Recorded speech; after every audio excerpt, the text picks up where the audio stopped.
Release that witch. Chapter 26 to 50. Chapter 26, The Lessons Learnt from History. Your Highness, what's the meaning of this? Carter thought Prince Roland was arbitrary before, but now he thought the prince had become divorced from reality. With regard to how to train a soldier, the chief knight thought that no one would be more professional than himself. His family had a complete set of training method, where a boy of 10 years old could be trained as a soldier and would master all kinds of weapons in 5 years. If the soldier was further trained for 5 years, he would then be a top soldier, a knight who knew all rituals of upper class. Of course, the trainees could not come from a civilian family. Look at these idiots. They only think of eating eggs, Carter thought besides. The eggs are so expensive. Roland responded casually. Just watch them, and remember they must be trained in this way for the next few days. Of course, I'll make some changes, and I'll list down the details on paper.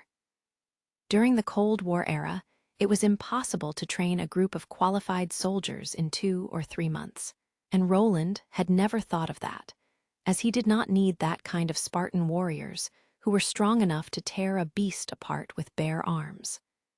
The individual soldiers did not have to be strong, but they had to be disciplined and execute every order without fail.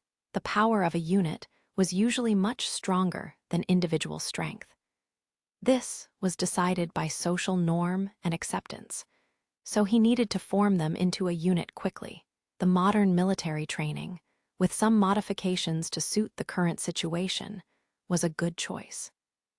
In his personal experience of military training, it took only half a month to integrate students from all over the country into a cohesive unit. The effect was very obvious regardless of the process. Only when this group of people completely understood the importance of discipline could Roland implement the next step of his plan. Vanner still failed to get the second egg at the end. They had to stand twice as long as the previous round, and it did not end until someone's legs went weak and trembled. Just then, Prince Roland announced to have a rest and ordered the attendants to serve lunch. People's anger at the weakling was successfully transmuted into the eagerness toward food. Of course, Vanner began to suspect that His Highness probably had never intended to let them get a second reward.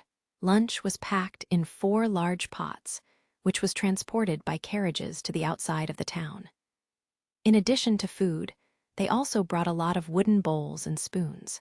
Vanner licked his lips, ready to rush to the carriages with the others, but was held back by the chief knight. His Royal Highness ordered all the people to line up in 4 rows and come forward one by one for bowls and spoons. Whoever dared to disturb the order would be forced to be the last one to get his food. The crowd hustled and squeezed and lined up into 4 rows. Vanner was lucky enough to stand in the forefront of the outermost row. Of course, some people were not satisfied with their positions. The sound of quarrels and fighting was heard in the rows. Soon the knights and several guards rushed into the crowd and kicked the troublemakers out. Fool, thought Vanner when he glanced at the man who started the riot. That was Insane Fist, the most aggressive street fighter in the town. He used to stir up trouble everywhere with his brute force, but now he had to squat in the corner with swords pointed at him. Look how pitiful he was now. He felt that he had already figured out what His Royal Highness liked. He liked order. They had to stand upright in a straight line up to get food, and always follow orders. Vanner had heard from some knowledgeable businessmen that some of the noble had a strange habit. They could not tolerate disorder, and once something was out of place, they could not help rearranging things. In Vanner's mind, this kind of person was purely bored and had nothing better to do. So they would deliberately create some trouble to occupy their mind. He did not expect that His Royal Highness was such a person. When the lids of the pots were opened, Vanner smelled the strong flavor of food. When the flavor spread in the wind, he almost lost himself in it. The crowd also became restless, but soon the knight roared to keep them quiet. We probably have to line up again, Vanner thought. Sure enough, Prince Roland required them to line up for their portions of food just like before. Their mouths were watering and their stomachs were growling, but thinking of what happened to Insane Fist, they had to line up and wait patiently. The pots were filled with hot oatmeal. To Vanner's surprise, there was even dried meat in the porridge, even if he only got one thin slice, but that was meat. In addition, he even got an extra egg like he wished for. Vanner gobbled down the porridge, even licking the bottom of the bowl once. He swallowed the entire egg without biting. Since he ate so fast and carelessly, his tongue blistered quickly. After putting down the pot, Vanner patted his belly and made a satisfied hiccup. He had not enjoyed such delicious food for a long time, and what was even more incredible was that he even felt a sense of satiety. Compared with brown bread, the sweet meat porridge tasted like heaven. He even thought, if he could eat such food every day, what would it matter if he had to fight against the demonic beasts in the front? After lunch, they had a long period of rest. They were brought back within the city wall, walking all the way to the camp of the battalion. A burly man of foreign nation came out and began to teach everyone how to set up tents. Vanner knew him. Nearly everyone in the town knew Iron Axe. With regards to his superb archery skill, he even far surpassed the most experienced old hunters in the town. Wait a moment, so now Iron Axe is serving Prince Roland. It seemed that I saw him by the side of the knights before. Vanner frowned and thought, what's His Highness planning? Iron Axe is a man of Sand Nation. Do you really intend to appoint a man of Sand Nation as captain? Carter had the same question. He doesn't belong to Kingdom of Greycastle, and he isn't even from our continent. The witches don't belong to the Kingdom of Greycastle either, Roland said, but they all belong to Border Town. Besides, aren't you watching them for me? But, Your Highness, don't worry. Roland patted the knight's shoulder. The origin of a person doesn't matter in Border Town. As long as they don't violate the law of the kingdom, they're still my subjects. If you're really worried, you can choose 2 more excellent captains. Anyway, the team will continue to expand in the future, and you can cultivate some promising ones now. I have written down the training regulations. Compared to the people of Sand Nation, I think you'd better be more concerned about this. Carter took the parchment roll from Roland's hands. Skimming through the contents from beginning to end, he got a nasty shock. The training contents were almost unheard of. For example, they needed to run laps around Border Town in the afternoon from 2 p.m. till sunset. The regulations emphasized that everyone had to complete this, and they were allowed to help each other on the way. If they persevered and no one gave up, they would get an extra egg for dinner. Another example, when the whistles were blown at night, everyone had to get dressed and fall in as soon as possible. With these kinds of training exercises, Carter was afraid that most people would quit in a few days. The first few rules were already hard to understand, and the last one completely confused him. Every day after dinner, they're required to go to Mr. Carl's college for cultural training. Your Highness, what do you mean by cultural training? Do you want to teach them to read and write? I hope so, but the time is too limited. Carl could only teach them some simple words and numbers so that they can read and write orders. I'll personally explain this part to Carl. You just need to send them over. But why do you want to do this? It's of no use in fighting against the demonic beasts. Who said so? Roland yawned. A unit good at fighting must also be well educated. That's the experience learned from history. Chapter 27. A Friendly Banter. Chapter 27. A friendly banter. Every day the weather was getting colder and colder, and every day Roland woke up later and later. As a member of the ruling class, he certainly had the right to lie longer in bed, until late morning. In particular, every time he slept on his 3-velvet cushion blanket bed, he felt like he was falling into soft clouds. Dawdling in this kind of a feeling could help him to boost his mood. After Roland washed his face and rinsed his mouth, he stepped into his office, where Nightingale had already been waiting for him for a long time. Well, here is your breakfast. I already ate half of it while it was still hot, but now it's cold," said Nightingale as she pouted and pointed toward the table on which less than half of the bread was left. Looking at this scene, it seemed as if she was the owner of this place and not Roland. "Did no one teach you to be humble in the presence of a prince?" Roland reached over to take the plates as he sat down at his desk. "I still remember that in the beginning you took etiquette quite seriously." He sighed within his heart. He really had not thought that Nightingale would always be around him instead of accompanying Anna. It seemed as if she wasn't on a mission, but taking a stroll in the sun instead. Before, she had always hid her figure. But now, as long as there were no outsiders around, she would openly show herself in the office without even wearing her hood. Like this. She jumped off the table and gave a perfect noble bow. "Recently, you've started to get up late, so I thought eating your breakfast would help you solve this little problem, Your Highness." She leaned herself towards Roland. "Anyway, you don't care, right? I can see that you do not like these tedious rituals." Her remark was spot on. Roland silently cursed at her. Was there anything she didn't see? He sighed. "Take the breakfast with you. After you begin to eat something, you have to finish it. I'll get another one if I want to eat." "As you say, Your Highness." She gently smiled and went to put the plate at her side. Roland rolled out a blank parchment and began to finish the compliment design he had drawn partway. If he wanted to hold Border Town, it wouldn't be that easy after having a tragic victory in their first fight, so he had to do something. On top of that, his new troops had never seen blood, so Roland was worried that once large losses occurred, his newly trained troops wouldn't be able to bring up the courage to stand on the walls. He needed the weapons of his era to gain an absolute advantage over the demonic beasts. Without a doubt, guns would help. In fact, this era had all the conditions for guns to appear. Alchemists often created a powder, which was called snow powder, and was used for court celebrations. But this snow powder had the wrong recipe to be used as gunpowder.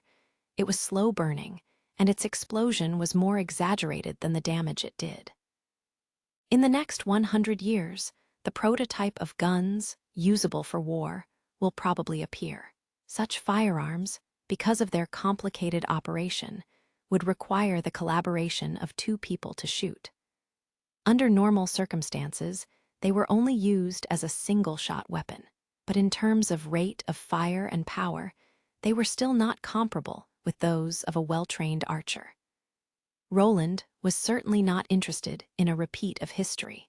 With the help of the steam engine and the ability of the witches, he could create guns which had real value. "I saw the purchasing order on the table when you were asleep." Nightingale swallowed the last piece of bread and then casually asked, "What do you plan to do with so much ice? It's winter. If you want to drink frozen ale, you only need to put it outside the house, so why would you buy extra ice?" The upper nobility liked to use ice in the summer. They used it together with saltpeter to enjoy cooled milk, fruit juice, or wine. Since now was the time of the cold season, the price for the acquisition of saltpeter was very low. "To make iced cheese, the current temperature isn't low enough," answered Roland. Although the woman in front of him wasn't an enemy, he could not tell her everything like he did to Anna. The steam engine was something different, but things like firearms didn't require such a high level of technological understanding. Once spread out, their distribution could no longer be controlled.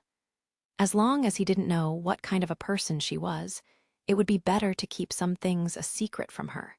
When he thought till here, he said imploringly to Nightingale, "Does the Witch Cooperation Association not only search for the Holy Mountain, but also train witches as assassins?" "No, they just swarm together in order to find the cure to end their pitiful life." Nightingale waved her hand dismissively. "I joined the Witch Cooperation Association, but that was only 2 years ago." "In other words, you were working for someone else before." Her excellent knife-throwing skills were a product of years of hard training and good instruction, so Roland could confirm that. "So apart from me, there are also other people who are willing to shelter witches. Shelter? Nightingale's face became a little strange. How could? If he had known that I was a witch, he wouldn't even let me through his door. I'm afraid he would have killed me in secret if I had stayed with him after exposing it to him. Oh, can you tell me more? Nightingale smiled and shook her head, but this time the smile contained many unknown emotions. Your Highness, you have to wait until the time is right before I tell you. I know what you are anxious about, but please rest assured. 5 years ago, I got my freedom, and now I no longer need to work for anyone else. His verification test failed. It seemed that his charm points were not high enough. But her answers confirmed at least one of his presumptions. At least 5 years ago, she was a person who was involved in some shady business. Fortunately, it seemed that teaching and using Nightingale was apparently a coincidence, and her former employer was not like himself, who intended to employ a large number of witches. Roland did not pursue this point any further as he bent over his drawing to finish it instead. After some time, he was a little bit surprised that the usually talkative Nightingale had now become quiet, and the only sound in the room was that of the fire burning. By the time Roland raised his head to stretch his sore neck, he could not detect any sign of her in the office. To walk out without saying anything, he muttered, as he folded the parchment in his hands and put it into his personal pocket. The next days he was busy with drawing the weapon's designs or testing the already finished designs. His intention was to make the famous flintlock firearm. This kind of weapon was already tested through history. The difficulty was to make a gun similar to a harquebus. First, the gunpowder had to be inserted, and then the lead ball was to be loaded. The firing rate was close to 3 rounds per minute, so it really didn't require much skill in order to deal with the demonic beasts. Most of the demonic beasts couldn't climb the walls, so the shooting distance was approximately equal to the height of the walls, which was 12 feet. At this distance, even with a bad aim, it should be possible to hit the beasts, and the lead ball would also not lose much of its power. If only the skin of the demonic beasts evolved to be as hard as steel, then they could be easily shot and killed. The disadvantage laid in the production time of a flintlock. It started with the matchlock. The smith had to slowly hammer it into form from the barrel to the trigger. The entire production of a gun would take about 3 months, wherein the barrel needed the largest part of it. First, it had to be beaten into a thin and cylindrical shape, and then the spiral grooves could be engraved. Although without the right equipment, it was quite sophisticated, but it should still be possible for a well-learned blacksmith to make a good barrel. This was also one of the reasons that Roland created the steam engine first. With the steam engine, he could use a steel drill to bore the drill directly into the solid iron. So with this, the production speed could significantly be increased. He didn't need a master blacksmith to do the work. He only needed one table on which he could affix the barrel. Chapter 28 Fierce Scar. Chapter 28 Fierce Scar. When Roland tried to change the theory into practice, he discovered that it wasn't as easy as he imagined. In the backyard, after 4 or 5 days, the production of a harder drill was successful. It was easily quiet since he could use the high-temperature flame from Anna, which could easily get above 1,500 degrees and was enough to melt iron, without needing to think about temperature control. And using the conventional method of producing steel, it was easy and quickly possible to make a small quantity of steel bars, namely the high-speed stirring of iron clubs with molten iron. The excess carbon and other impurities in the pig iron would oxidize when coming into contact with the air. By repeating this several times before letting the molten iron cool down, it was possible to get high-quality steel. The problem laid within the steam engine. The worked-up noise and vibration by his prototype of the steam engine was very impressive. Even when stabilizing the drill, it was impossible to complete a pipe. When doing heavy work or menial jobs, this degree of tremor didn't matter. But processing a gun barrel was clearly not possible. If he wanted to improve the steam engine, he would have to create a centrifugal mechanics governor to control the output power of the steam engine. And then he could reduce the tremor by using gears to adjust the rotation speed of the drill. And he need a simple lathe machining gear. With all this in mind, Roland simply found no way to achieve this goal while preparing for the coming months of the demons. In the end, he could only use the old-fashioned way and let a blacksmith hammer the drill into the barrel. But the plan to mass-produce firearms was impossible. According to the number of smithies in Border Town, it was only possible to produce 3-4 root barrels each month, but only in the case that he stopped the production of the second steam engine. The only good news was that didn't have to worry about the quality of the barrels. The blacksmith only had to knock out a rough pipe, and then Anna could do the unifying commissure. Her work was seamless and so good that it basically eliminated the risk of a barrel explosion. So Roland had no choice but to change his former plan. He had intended to recruit hunters from Border Town, who would then form a rifle team. Most of them were proficient in archery with either a bow or crossbow. Both were handy weapons. In addition, they only need a short amount of time to train with the firearms, so they could be quickly sent into combat. But now, with only 4 guns produced before the months of the demons, he could only pick the most outstanding hunters and had no manpower to build up an elite group. Roland decided to let Iron Axe handle this matter. He already spent 15 years in Border Town, so he should know who the best hunters are. For the last month, Brian was unhappy, especially when he met the militia in the street. His unsatisfied feeling would be doubled. He even felt a trace of loathing. He felt His Highness had forgotten him. A month ago, when he was called by the chief knight, he was full of excitement. He would have close contact with the 4th prince and get orders directly from His Royal Highness. How fortunate and glorious would that be? He grew up in Border Town, and although he born from a common hunting family, by virtue of his ability, he was able to get a place as town patrol. He knew he could not rely on his family background to become a knight, but instead could only wait for the opportunity to get enough merits to receive the honor of becoming a knight. His Highness asked him what he knew about the demonic beasts, so he was apparently unwilling to give up his own territory during the winter. He was trying to find ways to fight the demonic beasts. Later, the wantonly built walls also proved that there was no doubt that this year they would spend the months of the demons in Border Town. If he wanted to stop the invasion of the demonic beasts here, we would have to set up a front-fighting team. Brian thought that he himself was a good candidate. He was proficient in investigating, fencing, and riding. And in the last year, he was even the last person in Border Town who ignited the flames, proving that he did not lack courage. But he had never expected that His Highness intended to elect a team from the civilian population to fight against the demonic beasts. Yes, a purely civilian team, and not just him, but the entire patrol team of 10 people were not accepted during the review by the chief knight. This was simply incredible. Did His Highness think that these people, who had never held a sword, would be better at fighting than his own town patrol? He was afraid that when they got to see the evil beast's fierce appearance, they would instantly collapse. But His Highness seemed to be serious.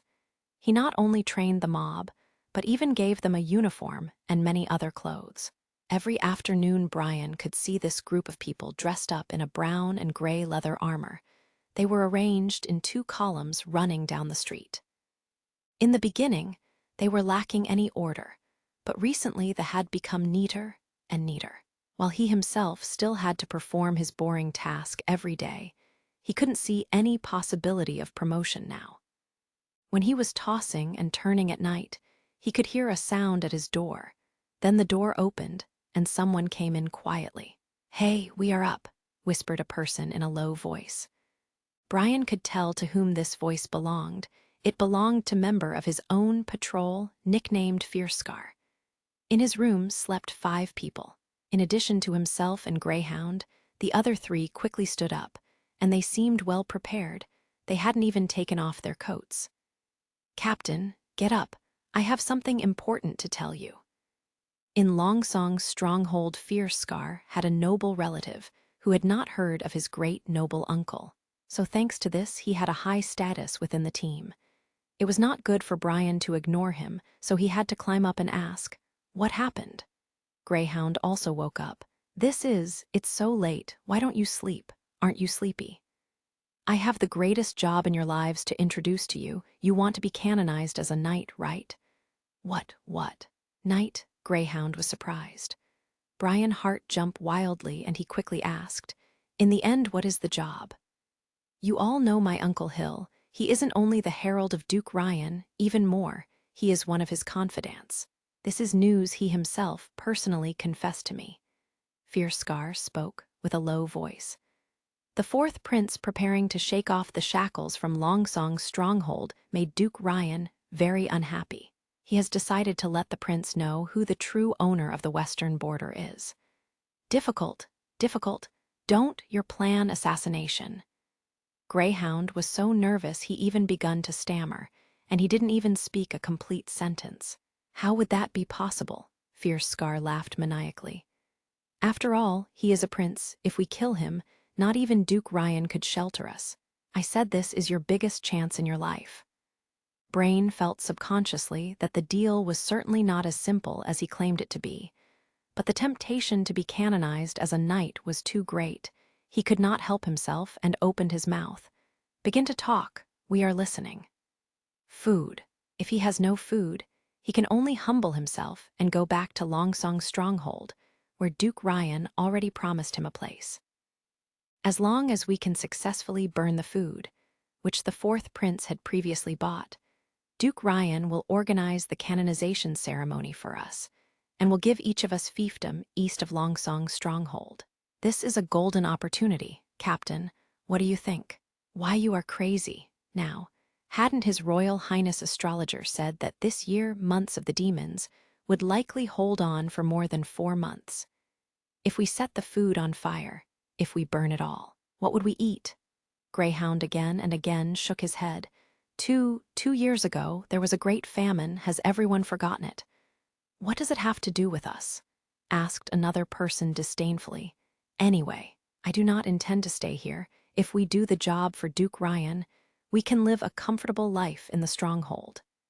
"Yes, do you want to eat this hell of slag for a lifetime, do you?" Other people begun to chime in. Hell, they already colluded at an earlier time. Brian's heart became cold. And in addition, except Greyhound, most of them were from outside of Border Town. They came from all over the kingdom, and they don't have any nostalgia with this town. Feeling powerless to stop them, Brian had to change the subject. But the purchased wheat was transferred to His Royal Highness Castle, and all the doors are guarded by His Highness Knights. How could you go through with your plan? "That's why I need your help," Fierce Scar smiled proudly. "From an early age you have stayed in this broken place, so no one is more familiar with the environment here than you. I remember that you once said that there is a ravine in an abandoned well, and its end is connected with the castle's water supply. Through it, we can silently enter the castle garden. Didn't you find it when you were still a child? How is it? With this easy task, you can become a knight in the future. A knight personally canonized by Duke Ryan. A knight should not do any injustice. Instead, he should have the courage to fight against it, and he should not be afraid of any danger, and should always be ready to protect the weak. For Duke Ryan's personal gains, the residents of his hometown would face the threat of hunger and death. Becoming a knight like this, there was no glory at all." He refused to open his mouth, but Greyhound begun to shout, "You are a group of maniacs. You're actually thinking about the idea of burning the food. I would never let you leave this place. I will report to Ah." Greyhound only spoke until here. His voice suddenly became weaker. With an incredible look, he turned around, looking at a former teammate standing behind him and sneering at him. A black dagger was inserted in Greyhound's waist. The dagger was totally inserted into the body. Greyhound shivered twice. He opened his mouth and tried to say something, but he could only emit a hoarse breathing sound. The other guard stirred his dagger twice, and then he abruptly withdrew it. Greyhound, like a doll who suddenly lost its support, softly crumbled to the ground. How? Fierce Scar was suddenly so close to Brian that the latter could even feel the foul breath exhaled from his mouth. I think you have made a decision, right, Captain Brian? TN. If you are interested into the centrifugal mechanics, Governor, here are more informations. And a video Chapter 29, Fury Chapter 29. Fury, the castle in Border Town, hadn't always stood in the place it stood now. When they laid the foundation for the first castle, the ground collapsed due to an underground cave. Because of this, the castle position had been moved. The already excavated sewers were mostly destroyed in the collapse, and some parts were still intact, but these parts were also discarded because of the relocation and redevelopment of the castle. When Brian was still young, he often played in these underground tunnels, and one day he accidentally found a route from an abandoned well outside the castle wall that directly led to a well in the castle garden. Brian told the news of this discovery to his father, but he got a severely beating in return. His father also warned him that trespassing into the Lord's castle was a capital offense. In the case that he was found, it could only end with a journey to the gallows. Through this, Brian was frightened for his life and never went into the old sewers again. However, when people get together, they will start to drink and chat, and during such occasions, he had repeatedly boasted about his own ability to have direct access to the castle. Now he was extremely regretting it. The entire town's patrol, apart from Greyhound, were 9 men. In other words, Fierce Scar had convinced the entire town's patrol, and they were now working for Duke Ryan, who was in control of the western part of the kingdom. Furthermore, the rewards were so good that presumably only very few people could withstand this temptation. The abandoned well was in the part of the place which collapsed in the beginning, and it was still a wasteland even today. Fierce Scar ordered Brian with his sword to lead the way, and during the whole time on their way to the well, Brian was caught in the middle of the group. The fairly spacious waterways he could remember from his childhood had now become very narrow. Because nobody went through this way, the water diversion had dug many holes in which have grown many vines. The guy who stabbed Greyhound was leading the way at the forefront and holding a torch. In the other hand, he held a hatchet to clear the way of all obstacles. While Brian pretended to recall the road, in the bottom of his heart, he secretly thought on a way to escape. But for such actions, this was clearly a very inconvenient place. Here he had no possibility of escaping. Only in the castle there was the possible to obtain a slim chance. But how should he do it? Should he cry out loud to lead His Highness guards to them? No, that was a bad idea. Fierce Scar only had to raise his hand, and he would be able to take Brian's own life. He had to get away from him. Otherwise, his fate would be like that of Greyhound. When thinking about Greyhound, Brian's eyes became somewhat gloomy.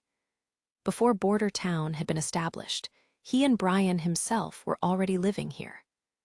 They grew up and played many times together, and even joined the town's patrol together, which was Brian's idea. Greyhound had never expected that he himself would be elected as captain of the patrol. Brian had been happy for him for a long time, but because of his stuttering, Greyhound had suffered much contempt. But today, he finally had the chance to be recognized. At last, an opportunity arrived, thought Brian. But when Greyhound went down and Fierce Scar snarled towards Brian, Fierce Scar sarcastically told him directly to his face the true reason why everyone elected Greyhound as captain. Fool, he was elected because an important job of the captain is to stay behind during the months of the demons and take care of things, like igniting the flames to ring the alarm. We let you do this because why should I do such a dangerous task? This sentence was like a sharp knife, directly stabbing into Brian's ear. So those who modestly declined when they got the offer for promotion, Those congratulations words were so false. Their true reason was so ugly. He showed a look of shock and despair across his face to cover up the raging anger within his heart. This was simply inexcusable. Brian secretly raged. Someone must pay the price for this. After walking for half an hour through the dried sewer, the crowd finally could hear the sound of flowing water. This meant that they weren't far away from their destination. After they turned around a corner, the front was suddenly a lot more open and bright. The open place could accommodate 2 people standing side by side. The person moving in front of the group said, "There is no road ahead, it's the mouth of the shaft." "What now?" asked Fierce Scar while poking Brain with the sword. "Tell him to look up," Brian narrated. "We have finally arrived." This abandoned channel was just in the middle of the castle sewer. At the time of the repairs, maybe due to negligence, they didn't seal this interface. Fierce Scar stuck close to the wall and took a probing look.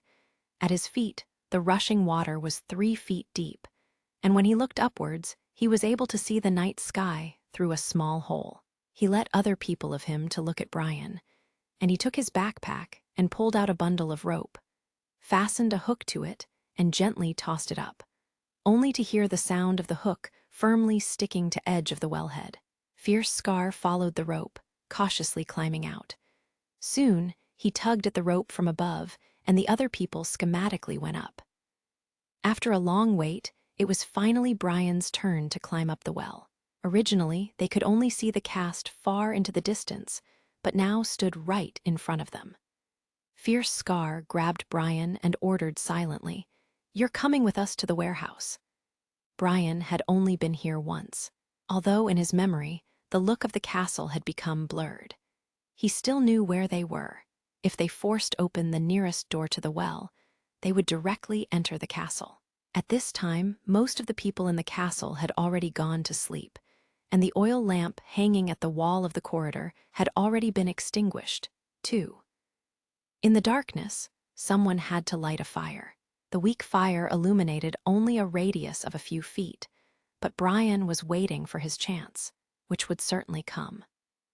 When the team came to a fork in the road leading to the basement, he aimed for the stairway leading downwards and suddenly rushed past his guards. The guards at Brian's side were caught off guard. Despite paying attention to every movement he did, Brian just jumped too fast, so they had not a chance to respond. But soon they reacted and jumped down after him. He fell down the stairs, out of the range of the light, and disappeared into the darkness. "Oh shit, damn it." Fierce Scar immediately pulled out his dagger and jumped down to catch up. He thought that Brian would take advantage of the darkness and would play hide and seek with him, so he was caught off guard when Brian didn't escape. He instead stood patiently at the end of the stairs, as if he was waiting for him. Fierce Scar noted that his other accomplices were already lying motionless on the ground, and in Brian's hands were the men's weapon. "Idiot, do you think you have a chance of winning against me?" Fierce Scar took on an alert posture, and he could also hear his other men coming down the steps. "We have 7 people, and you are alone." Brian did not answer. It was already needless to constrain his own fury any longer. He brought up his sword and quickly slashed diagonally downwards, hitting Fierce Scar's sword, instantly creating sparks. Before Fierce Scar could even take his next defense posture, Brian's sword tip had already pierced his shoulder. Fierce Scar gave off a pained roar and took a step back to let another man step forward, blocking Brian's pursuit. This was an excellent place for Brian to fight. With narrow aisles, his opponents could simply not take advantage of their superior numbers. He just stood in the center of the corridor and had only the enemies in front of him. He would be able to hold off 2 people who had to fight with their swords side by side. In fencing, Brian would not lose confidence against anyone in the patrol. When these group of lazy scumbags were gambling and indulging in a bar, he was still honing his combat skills, regardless of wind, frost, rain, and snow, unbroken through the whole years. This was his choice, and the reason why he didn't shout for help immediately. He wanted to personally avenge Greyhound. Chapter 30 Out of the Fog, Chapter 30 Out of the Fog. The substitute for Fear Scar came forward to merely receive 2 fast attacks from Brian before getting his sword swept away. They were not much of a town patrol. It would be more correct to call them a group of bullies. Thinking this fueled Brian's anger even more. In addition to extortion and blackmail, what else did these people do? Greyhound and Brian had carried out the tasks given by the Lord without any loose threads, but the ranks beneath them were a completely different category. But it was this group of trash who would be the group taking refuge in the stronghold. This scum, the scourge of the two who even dared to kill Greyhound by employing an extremely despicable method. This was unforgivable. His sword slashed towards his frightened opponent and cut his neck off. But just in this moment, a shadow which stuck behind his former target's back attacked Brian's heart in the blink of an eye. The blow was too subtle, so when Brian noticed it, it was already too late to parry. In a desperate act, he violently threw himself backwards to the ground, and at the same time while he was falling backwards, he felt a stabbing pain in his chest region. After 2 rolls backwards, he immediately stood up again and took a defensive posture. Brian was lucky that the sneak attack just now had only pierced his coat and skin and didn't cause any heavy injury. The key was to stab at a man's weak point with the sword. From the impression he had of his own patrol members, he was sure that none of them had fencing skills. "Huh, you actually escaped." The man kicked the lost weapons of his dead teammates away and step by step came forward towards Brian. What the hell? Brian found himself unable to recognize the other one. He was not a tall man, but his hands were too big in comparison to his body. When his arms were hanging down from his sides, his hands almost reached his knees. His eyes were so strange. Brian could swear that he had never seen this pair of eyes. "You are not a member of the town patrol. Who the hell are you?" Although 5 of the 10 members from the town patrol were living next door and he rarely dealt with them, he could still always recognize these people. So this guy obviously replaced one of them and followed the team on their way into the castle. The fact that he didn't previously see him on their way into the castle was not surprising. After all, the night was pitch black. However, there was no reaction from the group of Fear Scar. Since they regarded him without surprise, there was only one possibility. This guy was previously arranged for by Fear Scar. "You can guess the answer. Why do you need to ask me?" he replied while smiling indifferently. "Anyway, you are going to die soon." "Damn, he hurt me." Fear Scar bitterly flamed. "Viper, quickly chop off his hands and feet. I want to slowly bathe in his blood." "Unfortunately, Mr. Hill, I must give priority to the completion of the task given to me by my lord." Just like his name, this guy was really the incarnation of a serpent. He would always attack from a strange and tricky angle, in addition to his extremely long arm span. He directly forced Brian into a bitter struggle. Brian was forced back again and again, and he could never find an opportunity to counterattack. He was just too careless. In his heart, Brian could feel some anxiety welling up. He had already fought so long in this underground walkway, so the guards above should have already noticed the fight, right? He had originally intended to personally avenge Greyhound. But now, he could only hope to live a little bit longer, waiting for the night guards of His Highness to come break the siege of these villains. "You seem to be waiting for something." Viper suddenly suspended his attacks. "I guess you're waiting for the prince's knights to come rescue you." Unfortunately, this stone castle is differently built from the common pubs and brothels. It's only a matter of time before those wooden shacks break down. But this door here, even if you tear out your throat while shouting, the people behind would never hear any sound. When Brain heard the reason, he could not help himself and hesitated for a moment. This was exactly the opportunity Viper had been waiting for. He slashed with his sword downwards, pressing Brian's sword down and paralyzing him in his movements. Then he slightly raised his other hand and triggered the hidden hand crossbow in his sleeve. A 1-finger long bolt shot from the cuff, and when Brian heard the humming sound of the mechanism, the bolt had already pierced into his lungs. Suddenly, an unbearable pain exploded within his chest. Brian threw his sword in Viper's direction and then turned back and ran. However, his pulmonary blood was seeping quickly into his trachea and made it difficult for him to breathe. He really couldn't run far. He tripped over a threshold, took some staggering steps, and fell heavily to the ground. Viper soon caught up. He wanted to end this fight quickly, but was held back by Fierce Scar. "Let me do it," hissed Fierce Scar through his gritted teeth. "I want to kill this guy. After all, he stabbed me." A cold look flashed through Viper's eyes, but in the end, he still stepped aside. "But do it fast, and do not forget that we still have other business down here." Fierce Scar grabbed Brian's hair and growled at him. "Believe me, you will die slowly and very painfully." Brian wanted to spit into Fierce Scar's face, but his body's strength flowed away like water into a bottomless hole. He did not know how much longer he could live on. The regrets of his life came into his mind, such as not yet meeting his wife and not fulfilling his dream to become a knight. But what he regretted the most was that he didn't avenge Greyhound. Wait, what was that? He blinked once, and suddenly there was a woman sitting on the lid of a box. Although within this dark light, he couldn't see her appearance clearly, but with such an exquisite body, there was no doubt that she was a woman. Hell, was this an illusion? It has to be. He fell into this room at midnight, and there was definitely not anyone inside. Could it be that God in heaven had heard his complaints and specially made this fantasy to comfort him? Hey, you're playing so lively in someone else's place, and even intend to kill someone in front of my face.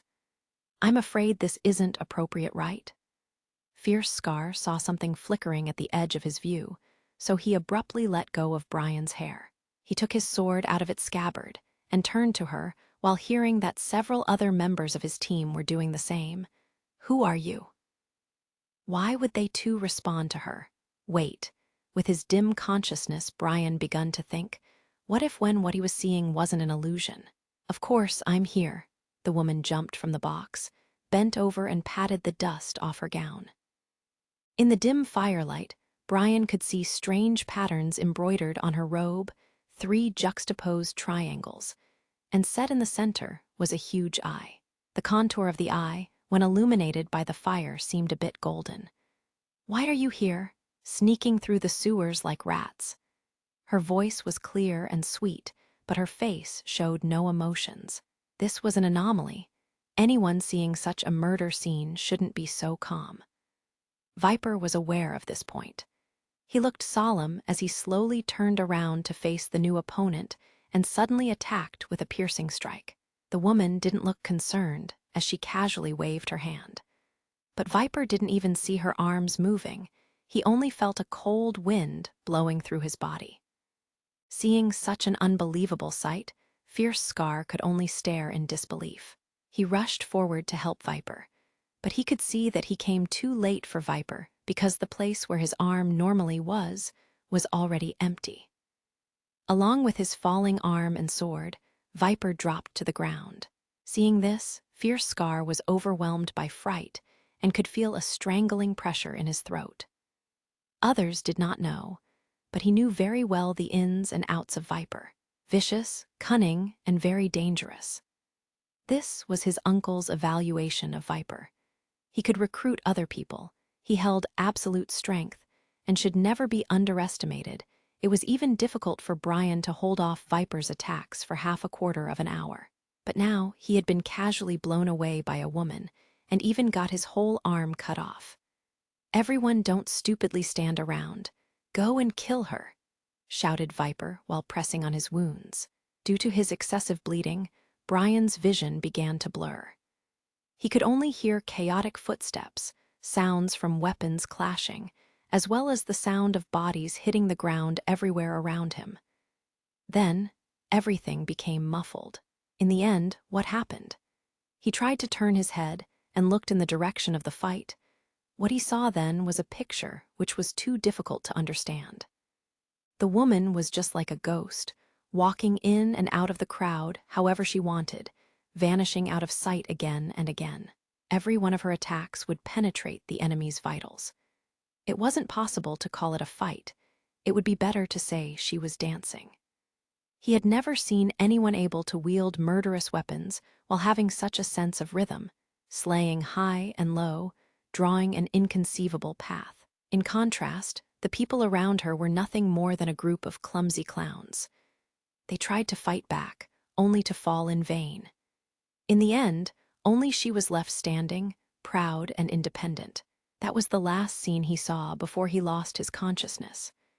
Chapter 31. Our friend, Chapter 31. Our friend, Roland, was sitting at his desk in a dazed state. He actually didn't expect that someone was trying to commit murder in his castle.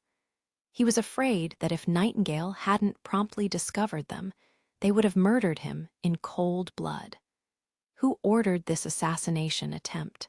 Was it his third sister or one of his other siblings? Why were they doing this? It was a 5-year struggle for the throne, but in the past few months they had already tried to kill him twice. Roland, full of irritation, banged his desk. This was simply outrageous. Couldn't they just let him face the months of the demons? Footsteps could be heard from outside of the door.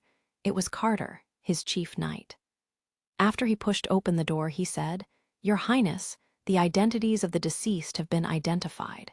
From the 8 bodies, 7 were original members of the patrol, but the last one is still unidentified. In addition, there are 2 who are still alive and under the care of the witch if not. After being treated by Miss Pine, they have yet to wake up. Also, the path to the sewers is being closely guarded now." They were from the town patrol? He knew that the team raised by the former lord wasn't reliable. Roland gritted his teeth. Actually, 8 from the 10 people were disloyal, so not letting them join the militia was really the right choice. That is good, and also make sure they are always well guarded. Don't let them commit suicide like the last time. Like the last time? Oh, nothing. Roland shook his head. Apparently due to Nightingale's early wake-up call, his head was still confused. Anyway, I want to know everything about them. Who is their leader? Who is their contact person? Who is their investor? You must investigate all of this and more. Yes, Your Highness. Carter had gotten his orders, but he did not leave immediately. Instead, he went down on one knee and said, "That the assassins could sneak into the castle was my dereliction of duty. I hope Your Highness will punish me. Enough is enough. At that time, you weren't even in the castle, so this has nothing to do with you." "Well," Carter hesitated, "can you tell me who it was in the end that prevented this assassination attempt? I could see from the scene that the knight had to swallow. All of them seemed to have been killed by the same person and were totally defenseless." "That you can tell," Roland was curious. "If they were evenly matched, the scene wouldn't be so clean, and the wounds would be in a wide range all over the bodies," Carter whispered. "Everybody was killed down in the small warehouse. In addition to blood and dead bodies, there was nothing else on the ground. There was almost no damage to the goods placed down there. Those big boxes which store bacon didn't even have a sword cut. That shows that the man didn't need to use any cover. It seems as if he was taking a walk in a small clearing. With all due respect, Your Highness, this is just too incredible." "So that's the reason," Roland nodded his head. He understood the meaning of Carter's explanation. After a theoretically strong person was surrounded, he would fall into an extreme adverse situation. Real fights usually didn't end like what was shown in movies, where the surrounded person sends one enemy after the other towards the ground. An attack from a blind spot would be particularly deadly. So to fight many, the correct approach would be to rely on the terrain and the environment so that they could always face the opposition. But Nightingale was not one of those ordinary people.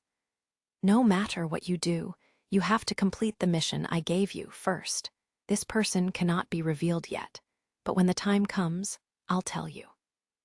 Although he knew that the chief knight was one of his loyal and reliable subordinates, and that he also knew that Nana and Anna were witches, but Roland still chose to hide the presence of Nightingale from him, because the difference between her and the other two witches was that she didn't belong to their side. She only stayed in Border Town because of Anna. She belonged to the Witch Association Cooperation and would sooner or later leave this town. Carter gave a salute and retired. Roland could understand his thoughts. As a person well versed with the sword, Carter constantly practiced a training program that was produced from summarizing and accumulating fighting techniques for hundreds of years. And in truth, they were proud of their heritages. But when he saw the scene in the warehouse, he couldn't believe it and began to have doubts. If sword play could be perfected to such a state, of which heritage were they normally so proud of? "I thought you would tell me to come out," Nightingale revealed herself. She was still sitting on the corner of his desk, with crossed legs. "I also thought about it. How about it? You can just settle down here as my hidden sword. You will get 2 gold royals as monthly salary, the double of what Anna gets." "What do you think?" Roland began to advise it further. "You will get a house with a garden, 2 days off each week, and even paid leave every year. That's it. The rest would only be a monetary reward." To his surprise, Nightingale didn't flatly refuse him. She only smiled and said neither yes or no. "I cannot abandon my companions, no matter what." That would be now, but when the winter is over, Border Town will begin a time of reconstruction. And at that time, how many people will still care about it? And then, the witches will no longer have to suffer discrimination while walking in the streets. No one will see you as the devil's spokesperson. "And so on, you are always talking about it," said Nightingale indifferently. It was time to stop. It was always better to see than to hear. This kind of thing could only be changed slowly. Roland changed the subject. "Nana has been safely sent back, right?" "Ah, yes, but she got spooked." Roland sighed. It couldn't be helped. After all, it was midnight when she had been woken up by Nightingale. When she was brought to the scene and saw the battle place, she almost threw up. Nightingale gave him a short account about the things which happened, and then he told her to get Nana. Usually, Nana had to only heal chickens, but now, when the little girl saw people covered in blood, she immediately fainted. After a short while, she woke up and began to heal the person from the town patrol with her face full of tears. In order to keep Nana's family in the dark, Nightingale was also responsible for taking her back. When everything was settled, it was almost daybreak. "How was the investigation? Could you figure out which of my good brothers or sisters sent them?" Nightingale shook her head.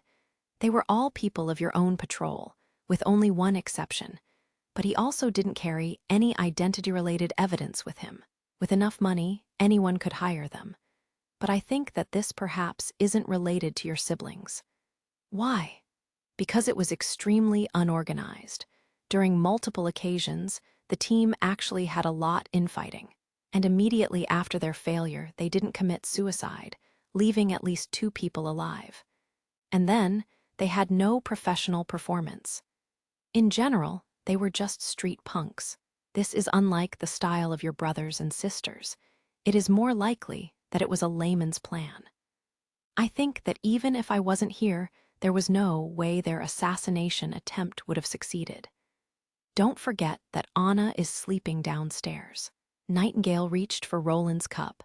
She didn't seem to care about drinking from the same cup as him, and then said, "No matter what, your knight had asked for the truth of what happened in the sewers, and I bet he will soon know the truth.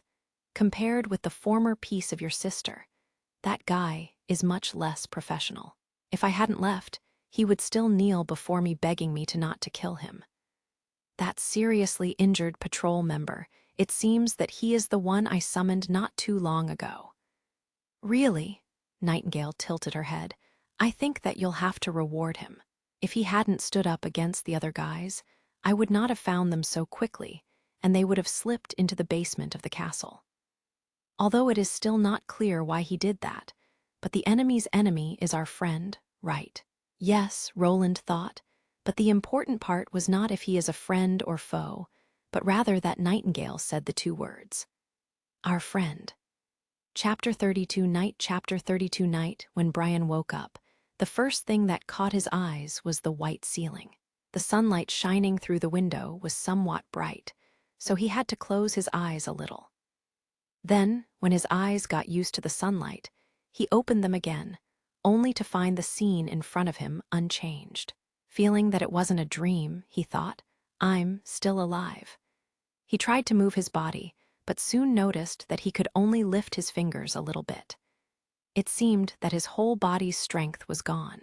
Then he heard someone shouting. He woke up. "Go and inform His Highness." His Highness? Brian felt like his brain was filled with paste and that his thought process was many times slower than usual. By the way, what happened after I fainted? I can only remember that viper pierced my chest and that I was dying, and in my last moment, I could see a ghostly woman who defeated all the enemies in an incredible way. Soon, a maid arrived to help him up so that he could sit in the bed. Then another maid came holding a basin and sat down next to him and immediately began to help him clean his face. In his whole life, Brian had never experienced such comprehensive personal service. Plus, the maids were all young women, which made the situation really awkward for him. Fortunately, the situation did not last long. As soon as the fourth prince entered the room, everyone else left. Brian could feel a surging heat within his heart. He had too much to ask, but then, when he tried to open his mouth, he didn't know from where to begin. But contrary to what he had expected, Roland nodded and said, "I already know of all your past achievements, and Brian, you are worthy of the title of a hero." Hearing the word hero, Brian suddenly felt his eyes begin to tear up. He began to sob and his voice choked. "No, Your Highness, my friend is the real." Roland patted him on his shoulder so as to comfort him. It was exactly like Nightingale had predicted. After Fierce Scar was dragged into the torture chamber, he began to tell everything he knew before the warden even put his hands on him. The one behind this group was not his sister or any other of his siblings, but Longsong Stronghold's Elk family. Count Elk got in contact with his distant relative Hiller Dimitri. Afterwards, Fierce Scar gained control over most of the town patrol with the lure of a reward. In addition, he also sent an assassin to replace one of the members in the team to prevent an accident from occurring in the course of action. The purpose of this group of people was not to assassinate Roland like he had thought. Instead, they intended to burn the food reserves so that he would obediently go back to the stronghold. Their conspiracy resulted in the death of an innocent person, Greyhound. He tried to stop Fierce Scar when he heard of his criminal intent, but he was stabbed to death with a dagger by one of his own subordinates. The whereabouts of the patrol member who was replaced by Viper was unknown. When he didn't see fire on the castle ground and noticed that Fierce Scar failed to come back, he probably realized that the plan was discovered and fled. To help stabilize Brian's mood, Roland promised him, "Your friend Greyhound, he'll get a funeral fitting for his sacrifice, and his family will be properly cared for. They will no longer need to worry about food in the future." "Thank you, Your Highness." Brian took a deep breath. "I have to know. Fierce Scar, is he dead?" "No, he is still alive." Brian painfully closed his eyes. He would rather have had them not rescue Fierce Scar so that he would have been dragged to hell than both of them staying alive. But now, the chance to fulfill his wish became slim. There was no doubt that Fierce Scar was guilty, but the sins committed by nobility could always be redeemed with money. As long as his uncle was willing to protect him, it was very likely that Fierce Scar wouldn't die. It was most probable that he wouldn't even need to go to prison. Roland could naturally guess his thoughts. Hiller Dimitri, the uncle of Fierce Scar, is also a distant relative of the Elk family in Longsong Stronghold. The head of the family is Luke Dimitri, a vassal under Duke Ryan, but the fact that he is the distant uncle of Fierce Scar. Here he paused for a little moment, will not affect the final verdict. Fierce Scar has been sentenced to death by hanging, and there are only 3 days left until his execution. If you can restore your body by then, you're invited to witness it if you wish to. Brian became startled. But your highness, members of the nobility can have their freedom bought. This rule you cannot offend. Roland waved his hand dismissively, indicating Brian shouldn't concern himself with it. He is a noble. Maybe for you, he was born in a branch family of the elk family. So the status you and he have are as much apart as heaven and earth. However, it's a fact that he has neither a title nor any land, so he simply cannot be considered as nobleman. In addition, even if he were a nobleman, to lead an invasion into the prince's temporal royal residence and attempt to burn the food stocks, ignoring the fate of the 2,000 people in Border Town, carried enough guilt. Adding these three sins together, he could simply not be forgiven. At the time when Roland ordered the death of Tyre, he felt a little hesitant within his heart, but fierce Scar belonged to the entirely inexcusable category. If he were successful, all of Roland's own future plans for Border Town would be destroyed, and he would never get a chance to turn his situation around. This was more hateful than a direct assassination attempt at Roland himself. As for the possibility that his action would annoy Longsong's stronghold, who cares? Since the other party did not want to cooperate with him, of course he would not compromise with them. They even tried choosing underhanded tactics to entrap the entire population of Border Town. At the same time, this incident also taught Roland a lesson. This world's political struggle was different than what he knew from his former world. There they would mostly concentrate themselves on competing under the table. But here they were more inclined to set the table aside and use a much bloodier method. Rest well. You lost too much of your strength, so don't leave the castle. I have arranged for other people to take over your patrol's work, and at the end of the months of the demons, I'll hold your canonization ceremony. Your Highness. After hearing the words canonization ceremony, Brian looked at the prince with disbelief. You mean? Yes, you will become one of my knights, Mr. Brian, replied Roland with a smile. Prepare stab. Vanner stabbed a wooden dummy with a pike, and on both sides his team members also did the same, with the same force and also from nearly the same angle. This time, it was already his 100th stab. He only had a tingling feeling left in his arms, and he already thought that he would never survive this training. Despite the fact that he began to have this thought after his 50th stab, he still endured. After 1 week of conditioning, it was already his natural reflex to obey every given order. Honestly, he himself was the most surprised that he could still endure. All rest. After Iron Axe shouted his command, Vanner could suddenly hear the sound of exhaling from everywhere around him. Vanner let also exhaled, and then he put down the pike as he sat on the ground. Now, he finally realized that their own militia was not responsible for being the errand troop for the guards or the knights. After 1 week of eccentric training, the training changed more to the fighting portion. For example, now they were standing on the city wall and were thrusting out their pikes according to the captain's orders. Although these pikes were replaced with wooden poles, anyone could imagine their roles in the future. The logistics team would never do such exercises, so this also meant that they would confront the evil beasts on the wall. Naturally, thinking about this, Vanner felt fear. He had even thought of sneaking away, but he didn't know why. Seeing his teammates around himself with the thought of 3 meals a day and a good salary slowly changed his mind. TN. Uncle Hill was changed into Uncle Hiller Chapter 33 Gunpowder Chapter 33 Gunpowder. Not even a quarter-hour rest later, Iron Axe clapped his hands and shouted, "Everyone stand up. His Highness, the 4th Prince is coming." Vanner soon returned to his place, due to the special training he had before. He had learned to follow orders almost subconsciously, so he took his pike dummy and assumed the ready position for stabbing with his wooden staff. The prince and his followers were walking behind them on the wall. Vanner noticed from the corner of his eyes that the prince had slowed down his steps when he was near Vanner. Roland sighed silently.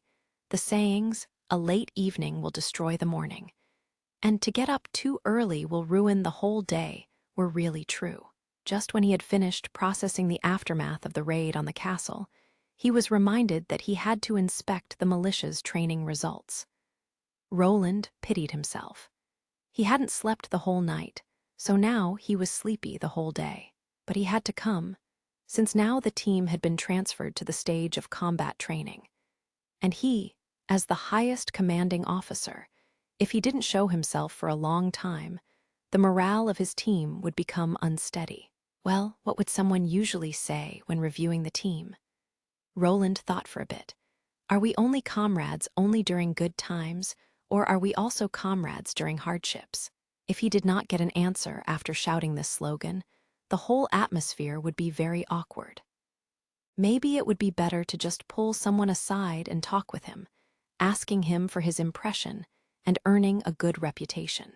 So he began to implement his new plan and patted a young man who looked fairly sturdy on the shoulders. Is the training too hard and do you feel tired? Is eating 3 meals a day enough? Based on his past experiences of watching the news, his response to his questions should be a loud shout, not tired and very good. But the result was completely different than what he expected. The man turned directly towards him and went down on one knee, which really shocked Roland. Vanner felt that he had been blessed. His Royal Highness the Prince actually cared for him and even cordially asked him if he was tired from the training. When talking about the royal family or even only ordinary nobles, they were usually all reluctant to speak a word with their soldiers. He unconsciously imitated a knight's salute to honor his Royal Highness. Regardless if this ritual was appropriate for him, he only had one thought. Later, when he returned to the streets, he could be considered a new person. When he was asked to stand up, his brain was still a mess, so he couldn't even remember what he had answered. In the end, His Royal Highness had asked all of them. If someone had any comments or suggestions about the training, he would step forward. Suddenly, Vanner's mind was completely clear once again. This was a good opportunity. If his thoughts were true, and His Highness militia had to guard the walls alone, they couldn't afford the heavy responsibility. Maybe my worries of running away or staying are unnecessary, right? He carefully thought about how to phrase the sentence. Your Honor, Your Respected Highness, the current numbers of the militia is too small. If we line up in the same way that we have trained during training, when the demonic beasts strike, we will only be able to defend 1/3 of the whole wall and won't survive. Even if the prince began to recruit several groups of militia now, Vanner was afraid that the training time wouldn't be enough. In addition, the weapons used by these people would also be a big expenditure. It was already difficult to supply for the 100 soldiers in the time left. Even now, they were still holding their wooden staffs to train. If His Royal Highness Prince could also realize this point, maybe he would recruit a group of mercenaries from other towns as their main defense. At least they would not need training and could be directly sent onto the battlefield, and they were already carrying weapons and armor, but the price to hire them was relatively high. Roland thought for a moment, nodded and said, "Yes, you're right, with our current militia force to guard the whole city wall isn't very realistic." Vanner felt very delighted. His Highness actually agreed with his view, but he did not expect the next words the prince said. Demonic beasts are in a sense only a variant of normal beasts. They don't become more intelligent, right? Yes, Your Highness, their base forms are only ordinary animals, so the demonic beasts are still the same. Even their habits are basically the same as they were before the change, but I have not seen many of them, so I'm not sure that this is true for all of them. That's what I wanted to hear. Although there are nearly 600 feet between the Shishui River and the foot of the northern mountain slope, we could lure them to attack a specific area which we prepared beforehand. You mean by using traps? Asked Iron Axe. Yes, we could use traps, but not the kind commonly used by hunters. Common traps are used to capture prey by camouflage, but I intend to do the opposite. We will set up roadblocks in the direction away from the city walls, such as fences, slopes, and ditches, forcing these mindless demonic beasts to walk around them. Continuous barriers will guide the prey to a designated place, at which we will place our main defense. When Roland came to this point, he directly looked at Iron Axe. As for how to lure these monsters, I think nobody knows more about it than you. After a short moment, Iron Axe answered. It's no problem to guide them. The wolves have hydrophobia, the wild boars have photophobia, and the other demonic beasts also have their own fears. But Your Highness, this way we would need to face all the evil beasts at one small point. Will that not be too dangerous? If we only rely on pikes and bows, that would be true. Roland took a deep breath and said confidently, but now we have a new weapon. When it was time for the prince's departure, he once again came to Vanner. Your observations were very good. What's your name? Va Vanner, Your Highness. I will propose for you to be a vice-captain for one of the teams to my chief knight, Mr. Vanner. I'm very satisfied. Good work. Next to the house for the production of cement, Roland built a new house. It was for the production of snow powder, or more precisely, gunpowder. It only had one big room which had an area of 300 square meters and only one entrance. He also implemented the most stringent security regime. 2 knights were always guarding the door, and anyone who wanted to enter were required to register first and go through body search, looking for something which could light a fire. Indoors, any source of fire was prohibited, so it was only possible to work during the day. In order to even prevent Nightingale from sneaking into the room, he hung up a cotton curtain above the door. This is what you called the new weapon. Carter was summoned to take a look at the new invention. He took the powder in his hand and took a sniff. This is not snow powder, right? Perhaps Iron Axe didn't know what snow powder looked like, but Carter had often participated in royal ceremonies, so he naturally knew how snow powder looked. It was the alchemic workshop's finest creation. The recipe was a secret to outsiders, but if the prince desired to know it, he would certainly be able to get it. It's snow powder, but not entirely, said Roland. It's the alchemic workshop's last product improvement. I call it gunpowder. Gunpowder can be described as a product that was perfect for mass production. It didn't need any exotic materials. As long as you had charcoal, sulfur, and saltpeter and mixed them at a ratio of 7.5, it could be produced without any technical barriers. In this time period, snow powder was mixed into a ratio of 3:1, and it also sometimes contained some strange materials, such as mercury, butter, honey, etc., which were sometimes mixed into it at a 2% ratio. But with the result of slower combustion and less gas release, this held no advantage for the gunpowder. However, Roland knew that the alchemist would constantly test other ratios, and he predicted that they would only need 30 years until a recipe close to the original gunpowder's recipe would appear.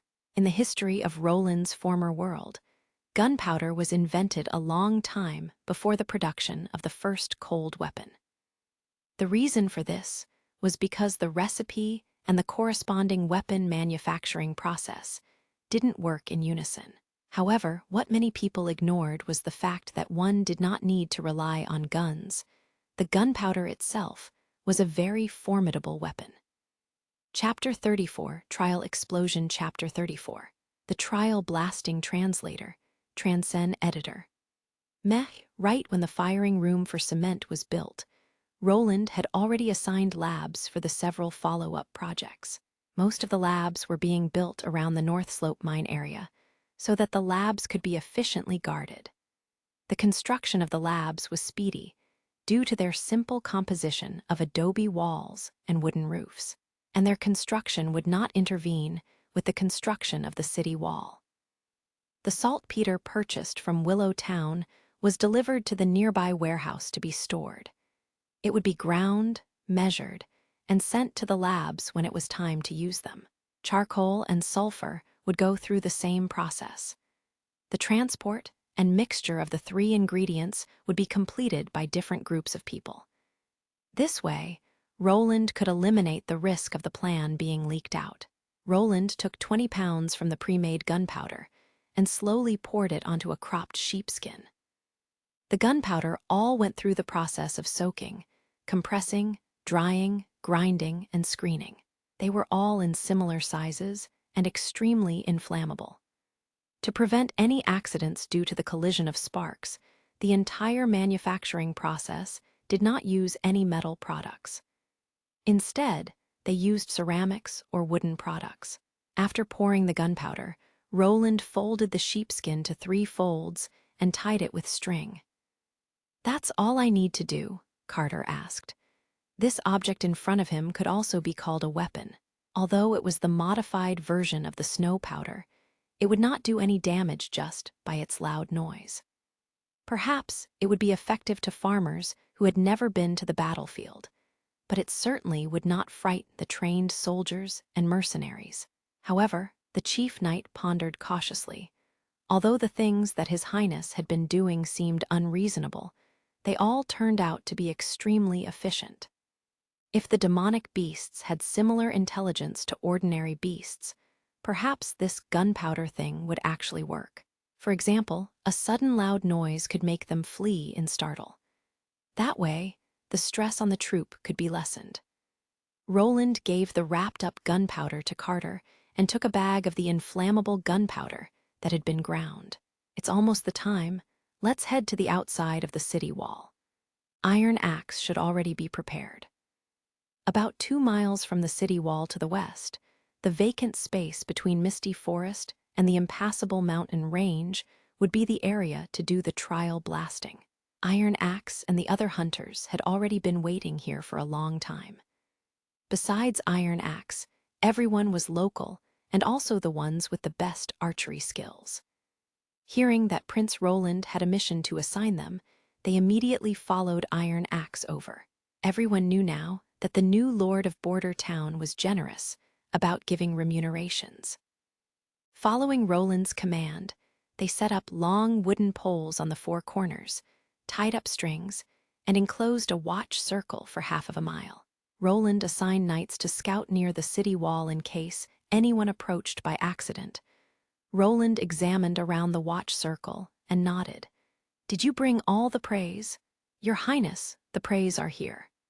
Iron Axe came up with a cage. Carter noticed the hens and rabbits in the cage. "Very well, put them on 5 steps, 10 steps, 15 steps, and 30 steps away from the center, and tie one on every wooden pole." Carter shook his head and suggested, "Your Highness, I'm afraid the praise you selected could hardly have any test effect. These animals are timid by nature. They will flee if there are any noises nearby, even if the noise could scare them, but it wouldn't be able to startle the demonic beasts." To startle the demonic beasts? Roland paused for one moment and realized, "I'm not planning to scare them, even though this thing is astonishing when it explodes." Roland brought the chief knight to the center of the circle, dropped off a bag of gunpowder, and tore an opening in the bag to allow some powder to leak out. Then Roland pulled out the leather bag with gunpowder and continued to sprinkle the gunpowder from the opening while stepping backward. It was a windless day, perfect for such a primordial explosive method. Roland retrieved the leather bag only when they retreated to 100 meters away. "That's enough. Let's ignite it here." He repeatedly estimated the distance, making sure it was errorless, and then said to Carter, "Bring all the hunters here." At this moment, Roland was quite excited. He had done a smaller scale of the explosion test, so he was not that concerned with the outcome of the experiment. What he really cared about was that this moment would be a moment of great invention. The thermal weapon would officially step on the stage, and Roland would be recorded into history as the chief leader. After everyone gathered, Roland ignited the gunpowder. Carter lay on the ground. He felt uneasy as he watched the spark furthering away. With such a long distance, plus it was not even put in the bronze barrel, the exploding noise of snow powder might not even be reached here. It was unnecessary for Prince Roland to demand that everyone had to lie on the ground. However, There was nothing left to say since Prince Roland took the lead himself. The ground was freezing cold during winter. Carter could felt the chill even if he was wearing chain armor. Carter moved a bit. An astonishingly loud sound broke out as he was about to lie on his side. Because the distance was too close, the exploding noise and the shock arrived at the same time. He felt a sudden buzzing in his ears, and the world became quiet. The shaking of the ground continued momentarily.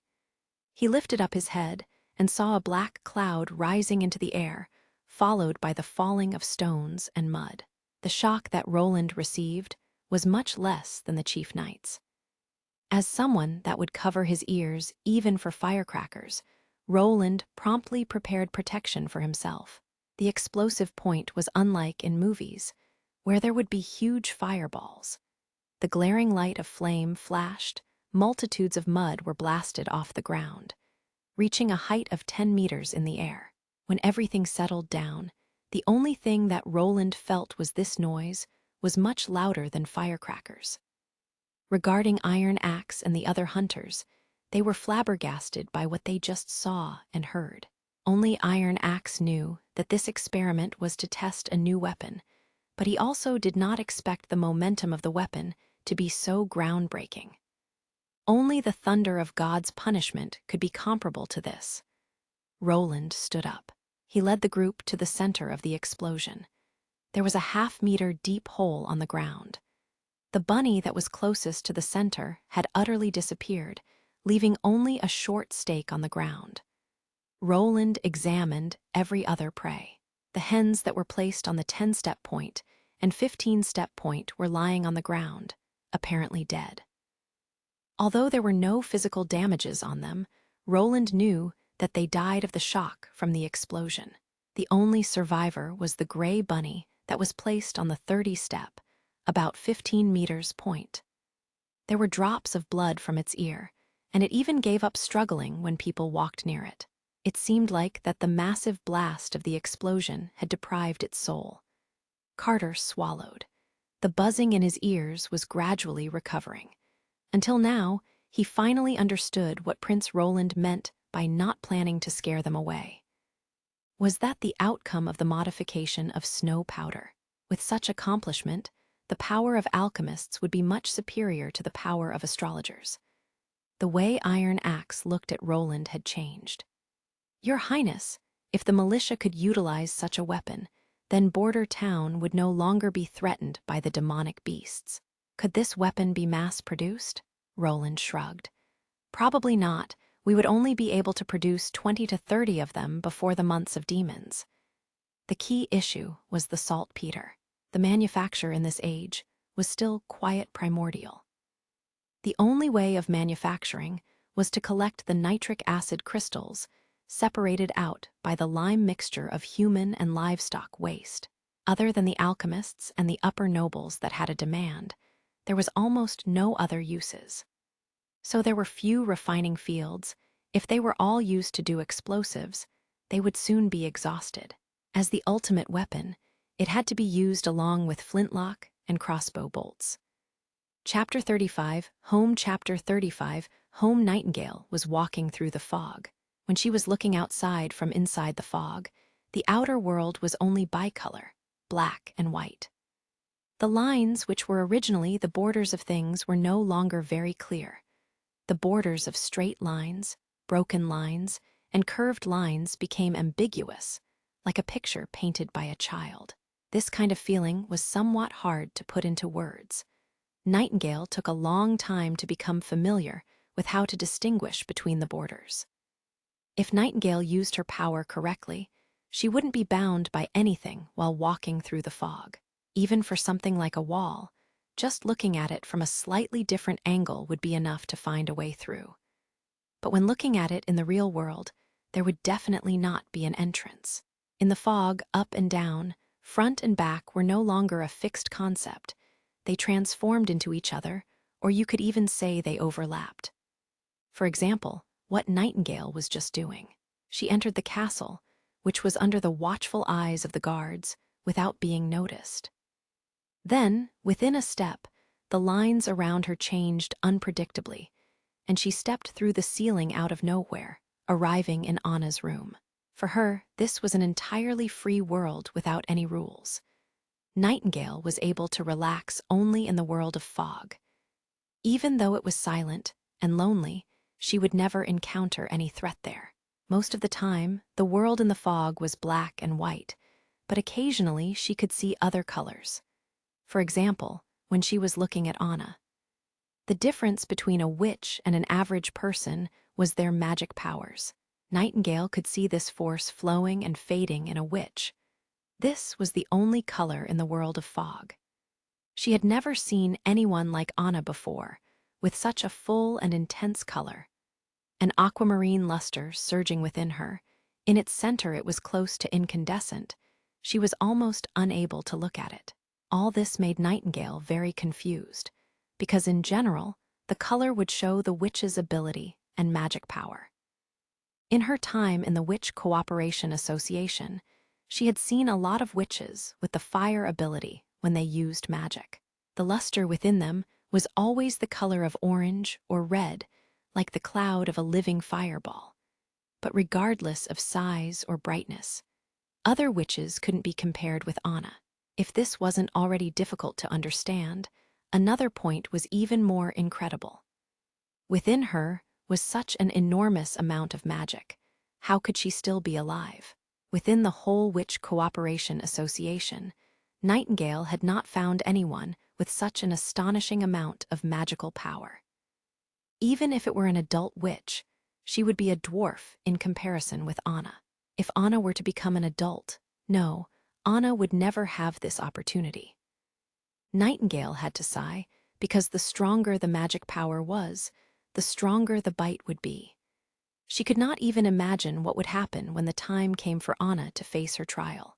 She would likely face a terrible ordeal. The pain of feeling that her organs were torn from the inside out didn't let people lose consciousness until they gave up their resistance, accepting their death. They would be repeatedly subjected to constant pain. She walked out of the fog, letting her temporary depressed feeling fade away, and cheerfully said, "Good morning, Anna." Anna had already become accustomed to the other side's unwanted behavior of suddenly appearing. She nodded her head, but did not answer, and continued practicing her flame instead. Nightingale rubbed her own nose and then went to the side of Anna's bed. Nightingale had already seen this kind of practice many times. She had even been watching when Anna had just started practicing. Accidentally igniting her clothes in the back garden shed, she always had a bucket full of clothes beside herself into which she could change. Later, she was able to make her flames skillfully dance at her fingertips. Then, even Roland no longer supervised her practice, but instead tore down the shed in the garden and turned it into a place to enjoy afternoon tea and sunbathe. Even so, according to the prince's orders from before, Anna continued to carry out her practice for 1 to 2 hours every day, but now in her own room. "I brought fish cake. Do you want to eat it with me?" Nightingale took out a cloth from her bosom, opened it, and divided the fish cake into a piece for each of them. Anna nodded after she smelled the fish cake. "Go wash your hands before you eat it," Nightingale laughed. Fortunately, Anna didn't hate Nightingale. After all, it would not be good for Nightingale to speak to herself. All in all, Anna was obviously very concerned for Nana, but didn't express her concern very much. In fact, when she was not in front of Roland, she rarely spoke. In contrast, Roland talked too much. He always had a lot to say. For example, when eating a meal, he would have so many rules, such as wash your hands before eating. Don't eat too quickly. Don't pick it up and eat it after it has fallen to the ground. And so on, he could give a long statement for everything. At first, she was very impatient, but later she learned that it didn't matter because here she was the peasant and he was the master. After all, it was the 4th prince's castle. Since she lived here and ate his food, she reluctantly began to listen to his speeches. Now she was also getting used to these rules. She didn't know why, but when she herself, Anna, Nana, Roland and Carter would compete for places in line for hand washing. She would feel an inexplicable hint of fun. Anna reached into the bucket filled with well water and cleaned her hands, and then she lit a flame to dry them. After that, she took her piece of fish cake and sat at the table, cutely taking a small bite into her little mouth to slowly chew it. "You really don't want to go back with me?" Nightingale asked her once more. "There, we will have a lot of sisters. They will take good care of you. Here, you can only live and do something within the range of the castle. Don't you feel bored?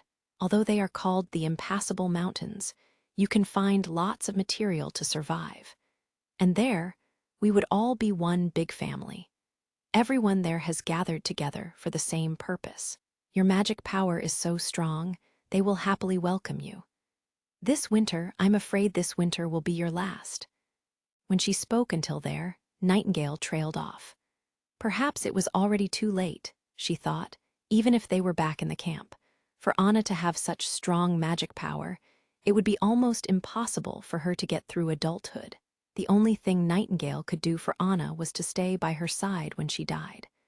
"How was your life as a child, before you joined of the Witch Cooperation Association?" Nightingale was startled by Anna's question. After all, she rarely asked any questions. "I used to live in a big city in the eastern part of the kingdom. Actually, it wasn't far from the capital." "Did you have a happy life?" "Happy?" No, she was unwilling to remember her daily life at that time. She had to depend on others, and was despised and mocked. When they found out that she had turned into a witch, her life became even worse than that of a cat or dog. She had a chain tied around her neck and was forced to work for them. So remembering this, Nightingale shook her head and whispered, "Why are you asking this?" "I lived in the old town areas." Anna once more told her own story. "My father sold me for 25 gold royals to the church, but since His Highness had let me out of the prison, I'm living a very happy life here. But you cannot go out of the castle, and except Roland Wimbledon, the other people outside still hate witches. That isn't important for me, and he also said that he would change all this in the future. Can't he do that?" "That will be tough. As long as the church hasn't fallen yet, they will always speak of the witches as evil." Anna didn't refute immediately and became silent for a long time. It was even so long that Nightingale thought that Anna would never talk about this point again when she suddenly asked, "Where did you have a better life? When you were with the Witch Cooperation Association or living here with us?"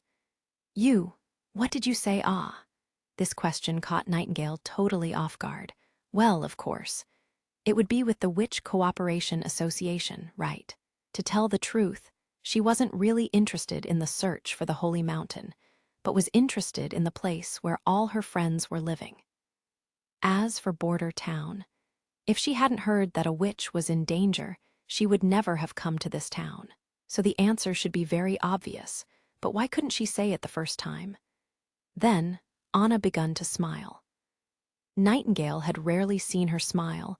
Her eyes were shining like a lake in which the morning sun was reflected, glistening. Inexplicably, she felt at ease, even if she wasn't in her own world of the fog. "I heard Roland saying that the Witch Cooperation Association was looking for the Holy Mountain in the Northern Mountains, and that the Holy Mountain was a secure home for all of you. But for myself, I think I have already found my Holy Mountain." This castle was her Holy Mountain. Nightingale realized that although Anna wouldn't live for much longer, her soul already arrived at the place where most witches long to be. At this moment, from the other side of the door, running footsteps could be heard.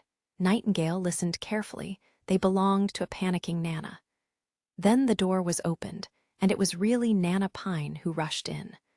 While tears ran down all over her face, she jumped into Anna's arms. What should I do? Sister Anna, my father has found out that I have become a witch." Chapter 36 Negotiation. Chapter 36 Negotiation. Roland was dragged out of bed by Nightingale.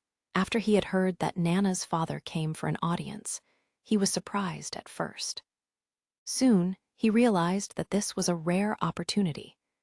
If he wanted the girl to stay during the months of the demons and help fight against the demonic beasts, he would have to find a reason for the Pine family to remain in Border Town during winter.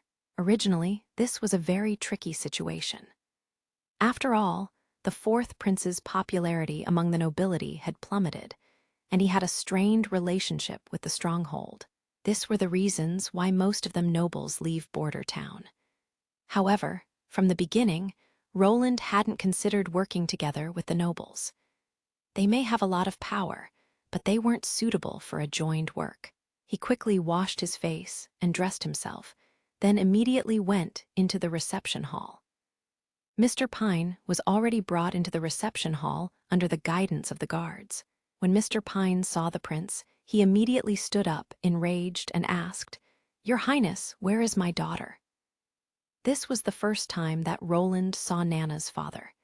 He had a muscular build, but wasn't too tall, and with his beard he had a very rough image. With his cotton coat that reached his waist, and his leather pants that had very large pockets, his dressing style looked more like that of a person from the Orient, rather than someone of noble rank. "She's fine, Mr. Pine. Why was she directly let through by the guards, while I was stopped at the door?" Nana's father interrupted him out of anger. "I need an explanation, Your Highness. Please bring my daughter out and let me see her." What was happening? Roland was full of wonder. He was convinced that Mr. Pine was clear about the situation, that his own daughter had unfortunately become a witch. So it would be normal if Mr. Pine humbly asked him to hide the message, or he would just allow Roland to solve the problem. But Roland had really not expected that Mr. Pine would be so aggressive and wouldn't act according to aristocratic etiquette. As to why the guards let Nana come in without questions was only because of Roland's standing orders. Nana would come every few days to play with Anna, so the guards were already used to her coming. After considering for a moment, Roland gave the order to have a maid bring Nana over to them. No matter how rude the other side behaved, he was still Nana's father, so it was only right to let the two meet and talk. If he showed any intention to send his daughter to the church, or generally to abandon her, it wouldn't be too late to take measures against him. Nana and Anna both came together into the hall. At the moment Mr. Pine could see his daughter, the impertinent scene in his eyes immediately vanished. He opened his arms wide in the direction of Nana and shouted loud, "Dad is here, so come to me." But the little girl was just hiding behind Anna, only exposing half of her head. "I'll be sold to the church by you, right?" "Oh, you silly girl, what are you talking about? Naturally, I would never take you to the church, so let us go home together." This reaction somewhat confused Roland. According to Nightingale's story, Nana was seen by her father when she was using magic. Breaking out into a panic, she immediately fled to the castle in search of Anna. All along the way, she was followed by her murderous-looking father. But as it now seemed, he was only looking with eyes full of love and care at his daughter, completely unlike the usual feelings of hate with which witches were typically confronted with.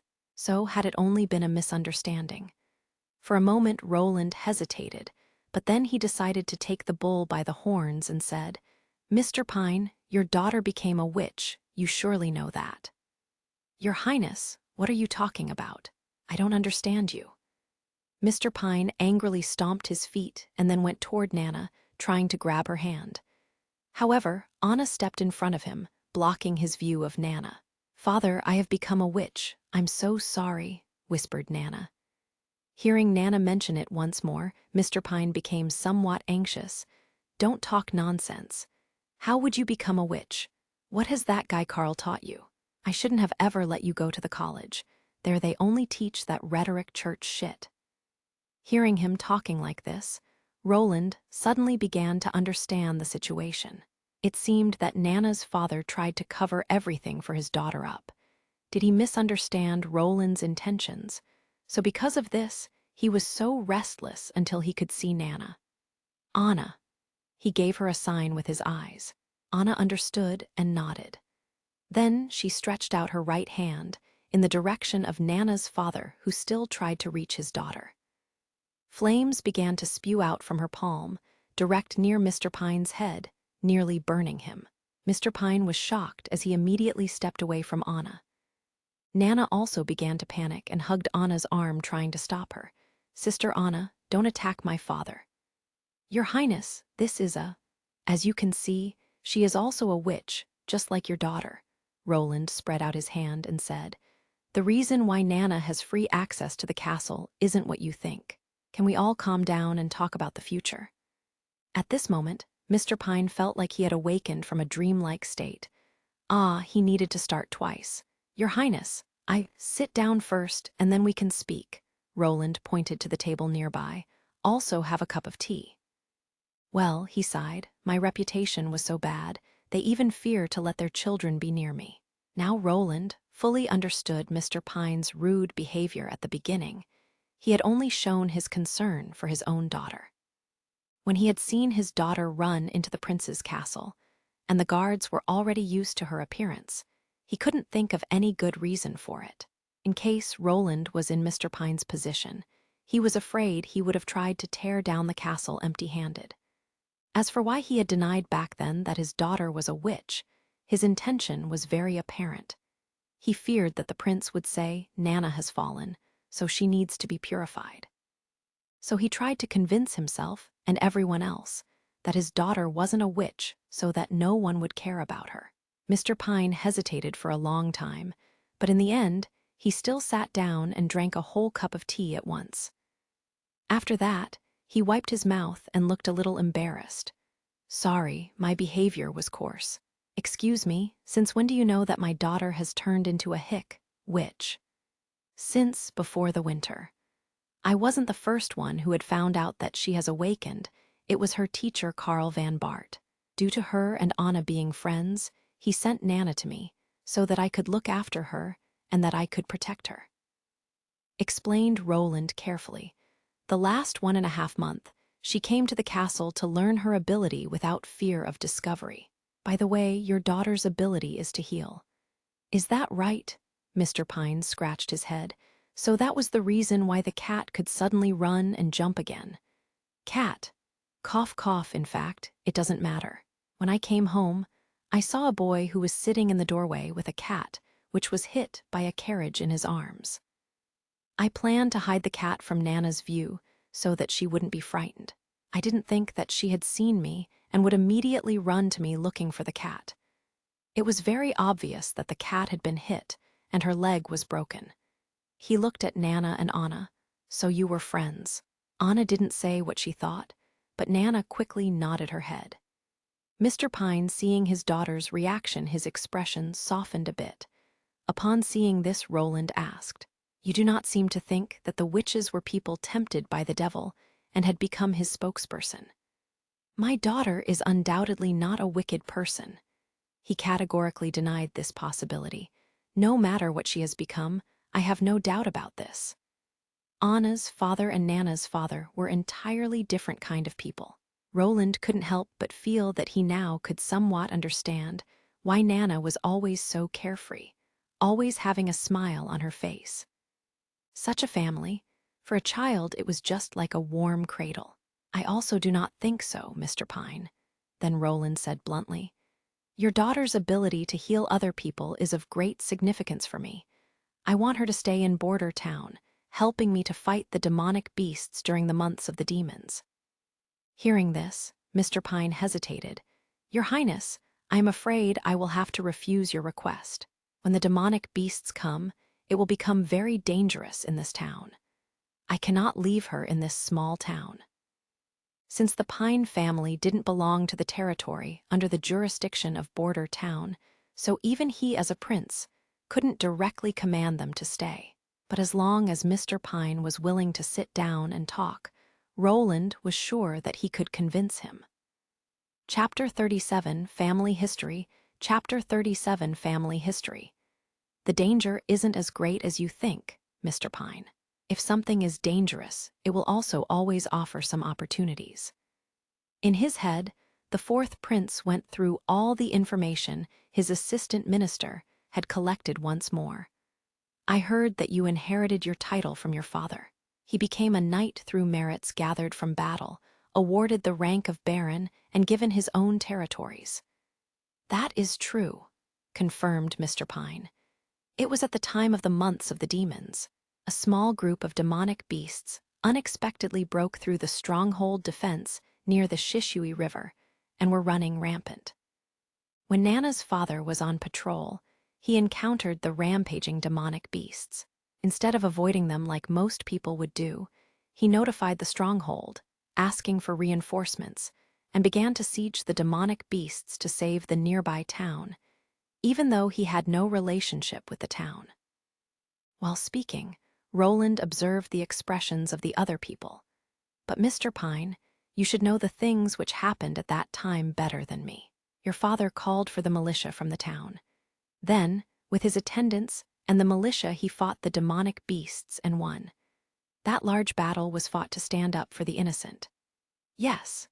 His tone was a bit agitated, apparently full of longing for his own family history. There was also an unusually big one. Some parts resembled a deer's and some parts a bull's. It was a fusion of both of them.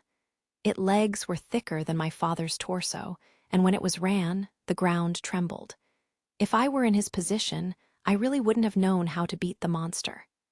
But he did it. My father stood near a shallow trench, luring the furious demonic beast over. It accelerated and was trying to take advantage of its speed at the moment of their collision. My father laid down in the shallow trench and wedged his sword between two stones so that only the sword tip was visible.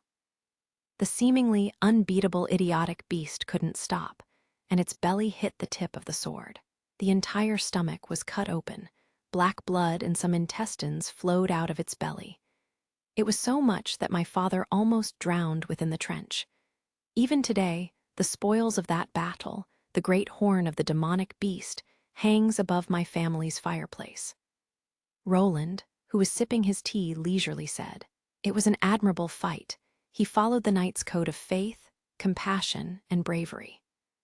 Later, he got his knighthood and a manor in the fiefdom of Joe Cole, who was still the lord of the Longsong stronghold at that time. 25 years ago, Joe Cole was promoted to the rank of a duke by His Majesty Wimbledon III, becoming the part-time guardian of the southern border. With this, the whole southern border territory was placed under his jurisdiction. Unfortunately, after his promotion, Joe Cole became an eyesore to his former supporter Duke Ryan. Your Highness, you might know well that." Mr. Pine's voice sounded somewhat frustrated. Even when the ranks of Duke Ryan and Joe Cole were different, their levels of power were already even. Cole's blood could be traced back to a branch of the royal family, so his ancestry wasn't worse than that of Duke Ryan's. This was a political scheme. Roland's side, Wimbledon III, actually tried to check and balance their level of power. In order to understand this complicated relationship, Roland had to call for his assistant minister for explanations. The noble and feudal jurisdiction were extremely confusing. In theory, the higher nobility has the right to issue orders within the territory of the lower nobility. But the actual situation was much more complicated. Duke Ryan and Joe Cole were an example of this. Although he was placed in the western border territory under Duke Ryan, Joe Cole, as the king's directly announced count, he had no less prestige and power than Duke Ryan. When Joe Cole became the Duke of the Southern Territory, his power in his old territory became even stronger. This was a method of the royal family of Greycastle to hold the power stable. But when you inherited the territory of your father, the trade, and the agricultural production gradually faded, Roland slowly said. But now, there is a new opportunity in front of you. What is this new opportunity? Surely you had heard of the famine 2 years ago. The stronghold was withholding the food for the next months, because of the reason that the amount of ore mined by the inhabitants of Border Town was too small. This year, we are faced with the same dilemma again. The unexpected collapse of the Northern Slope mine didn't leave any route of retreat for the people of Border Town. We must block the demonic beasts at the new city walls. Perhaps the fight won't go smoothly.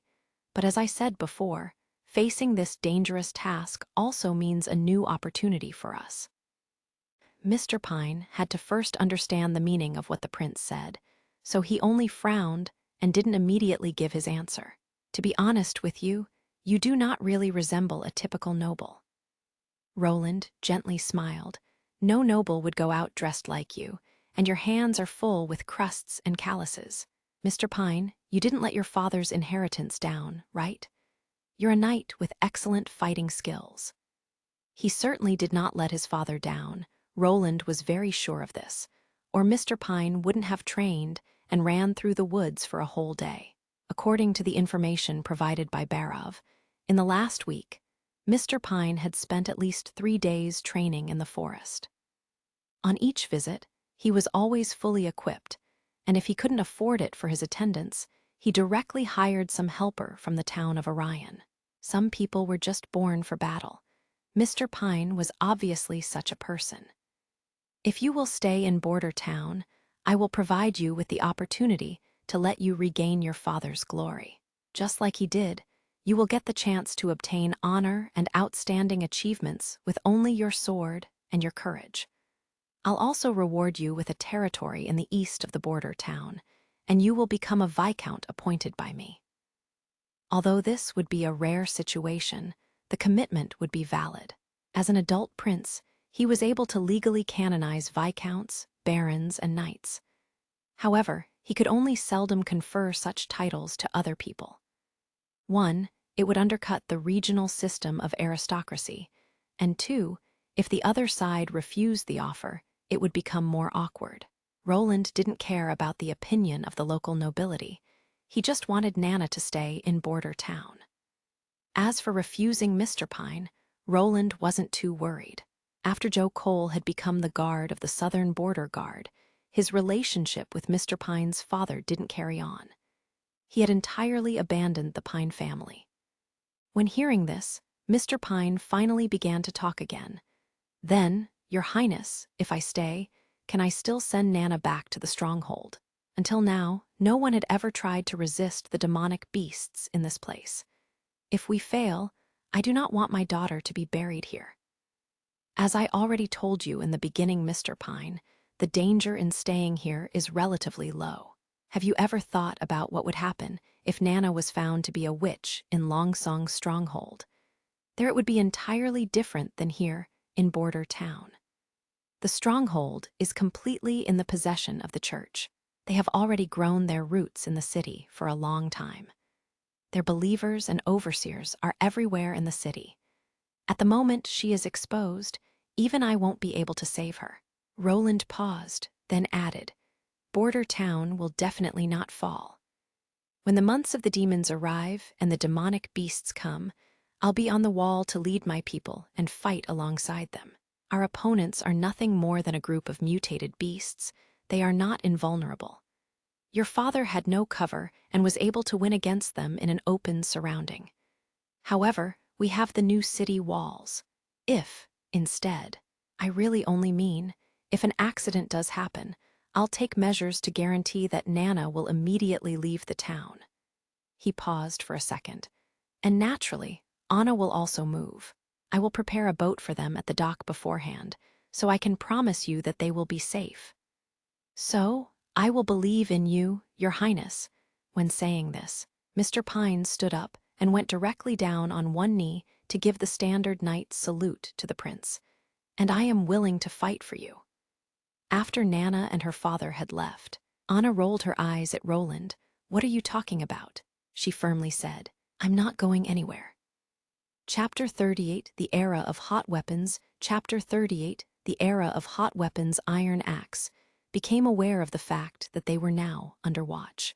The hunters who had participated in the test explosion moved together into a 2-story house near the castle. Looking through the window, he could see that the house was encircled by stone walls and guards were stationed at the entrance. He did not mind this regulation, and the fact that His Highness only sent 2 guards to oversee them showed that he trusted them. Until now, Iron Axe continued to repeat the roaring explosion within his head. Until now, there was never a weapon that could bring him such a strong shock. In the extreme south of his homeland, he had seen how orange fire erupted out of the ground, and this fire could continue to burn for decades. He had seen endless storms with monstrous waves. However awfully unpredictable these powers were, they were the will of Mother Earth or the god of the sea. They were the iron whip that disciplined all living things. But now, His Highness began to challenge the power of the gods, obtaining a power only seen during heaven's punishment. Although when compared with the real lightning and thunder, the difference was still great. Reaching such a realm of power wasn't possible for humans. In the Sand Nation, anyone who would participate in such a demonstration or later use it would normally get their tongue cut off. Of course, this was not the safest way to keep secrets. Only the dead could keep secrets from spreading. As a foreigner, they would only see him as blasphemer, and it was forever impossible for a foreign clansman to get into the core hierarchy. The prince knew that Iron Axe was only a half-blood, but he still allowed him to witness the curse of fire. Even more, he also let Iron Axe be responsible for the formation of the hunting squadron. The trust His Highness had within him was burned deep into Iron Axe's heart. During his time in the Sand Nation, he had experienced countless betrayals of friends or family who framed him for their wrongdoings. When he fled to the kingdom of Grey Castle's south border, he still had to suffer discrimination because of his half-Sand Nation and half-Grey Castle lineage. He eventually arrived in Border Town, disheartened. Here, he intended to rely on his hunting skills to spend the rest of his life in peace. However, he had never expected to meet His Royal Highness, the Prince, here. And of all things, he had never expected that the Prince would even trust him. He had no doubt that with this new weapon, the one who would win the battle for the throne would be Roland Wimbledon. When he thought about fighting for the future king and the promising opportunities he would get, Iron Axe became wholly excited. Everyone, come down to gather. When Iron Axe heard this shout, he took a quick look through the window and saw Roland's chief knight Carter and 4 other knights coming. Iron Axe first finished dressing himself, then walked down the stairs to stand at attention in front of Carter. Since he had participated in the militia training, he knew that His Highness preferred discipline, since he would adjust them to a Unitoff uniformity. The other members of his hunting squad were a lot slower. It took about 6 to 7 minutes before they lined up as a team. Everyone, follow me to the old place. Carter didn't care much about how the hunter squad lined up. Instead, he went straight to the city wall. It was still the same place as the explosion test. But this time, His Highness didn't set up a safety area. In addition to Roland, there were already 4 knights waiting for them. They were all Carter's subordinates. Iron Axe noted that His Highness had begun to play with an unusually shaped iron stick while explaining something to the knights. When Roland saw the hunting squad, he came to them and asked, "How is living at the new houses? Have you already become used to it?" "Thank you for your Highness' care." Everyone bowed and stated that the new homes were comfortable. In fact, the new houses they moved into were many times better than the old homes. At least they had no air leaks, and the roofs were also not made of translucent straw bedding, but were made of neat and tidy tiles instead. "This is good," Roland nodded, pleased. "The current arrangements are needed out of security reasons, but you will only need to live there until the end of the months of the demons. Then you will be able to move back to your former living places. In addition, the salary for the first month has been paid to your families, and every weekend you will be allowed to see them face to face. Of course, you will be accompanied by guards. Thank you for your kindness, Your Highness," said the hunter squad cheerfully. This was really a bit surprising for Iron Axe. Leaving aside the law of Sand Nation, even the military management of Grey Castle shouldn't be this lax. Could it be that this was because of His Highness' kindness? Iron Axe became somewhat worried. If His Highness wanted to compete for the throne, He needed to be ruthless. This he knew well from his life in Sand Nation. However, when the fourth prince began to talk about new weapons, based on the development of the gunpowder, he put his worries into the back of his mind. Iron Axe stared without blinking at the 2 iron bars which the prince had placed in front of them. "These weapons are called guns," Roland said. "Next, I'll tell you how to use them." In the next half hour, they had to learn how to use the new weapons. Take the black powder, which was the cause of the explosion, and fill it into the barrel of the gun. Then a lead ball was stuffed with a poker into the barrel, straight to the end. After that, they had to pour the gunpowder into the igniting chamber, aim, and then pull the trigger. Iron Axe had considered himself to be a master of many weapons, whether it be swords, knives, hammers, axes, or spears. He was well trained with all of them, but he had also needed long years of training and combat skills to master them. Learning how to use a new weapon in only 30 minutes, he was afraid that the speed to master this weapon could only be compared to the crossbow. The other gun was handed to Carter. The chief knight was also full of interest in the novelty of this weapon, and he didn't want to put them down. After several rounds of simulation, Roland set up 2 targets to let them see the power of the guns. The first target had wooden armor in front of its chest. The wooden armor was held up by 2 knights standing at a distance of about 30 feet away. The prince led Carter and Iron Axe through the shooting technique. Then they aimed and pulled the trigger. When they heard the loud sound of fire, every person present jumped up out of shock. Iron Axe was no exception, but soon only surprise was left on everyone's face. Looking at the target's wooden armor, they could see a small hole. The lead ball had cleanly shot through the chest armor's thickest part. Before shooting, Iron Axe had carefully observed this armor. It was clearly not a handicraft workshop's inferior product, built from bad materials. The marks of the hammer and anvil on the neckline proved that this was a product of Greycastle's blacksmith standard. The thickest part was half a finger thick and was strong enough that it could ward off a direct hit from a crossbow, fired at the closest distance. To deal with this kind of armor, a heavy crossbow or a warhammer would be a wise choice. So comparing it with a crossbow, the difficulty to use the weapon was the same, but the power of a gun was far better than that of a crossbow.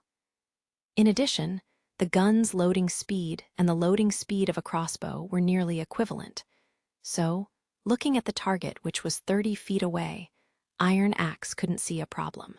"Your Highness, how many weapons do we have of this kind?" asked Carter. "Currently, only these 2, and until the months of the demons, we can only produce 2 more at most." Iron Axe could see that hearing this, Carter was clearly relieved. He was able to guess Carter's thoughts. If this weapon was easy to manufacture, then with only a few days of training, everyone would be able to train a large number of express warriors who were bringing guns to battle. Then people at any age, with any strength, and even any sex, even a fragile woman, could be a significant threat to the knights. Although the shock he got from this weapon was smaller than that of the Curse of Fire, it still was a powerful weapon. Iron Axe thought, with this great power, they could easily kill a large number of rugged-flesh demonic beasts from high up on the wall. Even if they would face a mixed species with these firearms, maybe the outcome would be not so embarrassing. But the real significance of such a weapon was clear to Roland. He personally opened the door to the time of wars with hot weapons. Chapter 39, The Winter is Coming. Chapter 39, The Winter is Coming. Roland was standing on the city wall, facing the north. This past month, he repeatedly checked the castle, the mine, and the city walls in a kind of 3-point loop. He checked them for every possible detail so that he wouldn't miss anything. The militia became very adept at handling their weapons. Due to Carter's repetitive drills, they were able to stabilize the pike until the militia captain loudly gave the command to slash with their pikes. Standing behind the militia was the hunter squad. Every hunter who remained in border town and was good with either the bow or the crossbow was incorporated into this squad. These seasoned hunters were the backbone for killing the demonic beasts. Standing only 12 feet away from demonic beasts on the city wall, it was nearly impossible for them to miss their target. The last line of defense were Iron Axe, Carter, and 2 hunters from the elite team who were under Iron Axe. The parts manufactured by the blacksmiths were enough to let Anna weld 4 flintlocks. They would only shoot the flintlocks when a mixed species attacked, or the hunters with crossbows were unable to penetrate the skin of the demonic beasts. Their location on the wall wasn't set, so the 4 of them had to patrol the whole 200-yard long defense line. If there was a need for them anywhere, they would appear. As for the explosives, they were kept under heavy protection next to the wall in the warehouse. To keep everyone safe, the gunpowder was stored in its 3 components, and it would only be put together on the city wall when needed after all. If the powder detonated at the wrong time, the self-inflicted damage would be even greater than the damage from the demonic beasts. The teeth of the demonic beasts may be able to crush the cement, but if the explosives went off, the whole wall would be destroyed. So far, Roland had organized 2 test runs, both including the use of the explosives. Thanks to these 2 exercises, the militia was used to the loud roars of the explosions and were no longer so scared that they threw their weapons away. The other advantage was that when the defenders discovered that the prince held such incredible weapons in his hands, the team morale suddenly began to skyrocket. "Your Highness," Barov tightened his collar, "we have already spent most of the ore income in the last half-month, so if the months of the demons actually goes on as long as the astrologers have predicted, I fear that the food won't last till the end of winter." "Then I want you to fill up the entire vault," Roland said without hesitation. "Make another deal with Willow Town, and don't make it the only one. The first steam engine has already been transported to the mine, and the gravel from the collapse has already been completely cleaned up. During the entire winter, we can still get a little yield from the mines. Rough stones are especially in demand. Do not emphasize on price. Instead, sell them as soon as possible so that our wheat and meat storages are always as full as possible." Barov nodded. "I'll give out the orders immediately, Your Highness." Just seeing the hesitant look on his assistant minister's face, Roland certainly understood what he wanted to say. "Do not worry, I have already arranged a boat. If the line of defense is broken, I will leave the town immediately." "That's excellent to hear," said Barov, relieved. Roland smiled at him and said, "You can go. After all, you have enough to do. I have to look for someone else." After Barov left, the prince slowly stepped onto a watchtower. This place was at the center of the city walls and was their highest point. From here, he could overlook the whole front line, parts of the jungle, and the nearby hills. At such a height, the wind was blowing quite strongly, but Roland didn't care. Only on this high and open platform could he somewhat calm down and forget the coming war. "You lied to him," someone next to him suddenly said. "You don't intend to leave this town. Life is already so difficult. Keeping a few secrets sometimes is good for everyone. You're talking nonsense and don't understand the situation.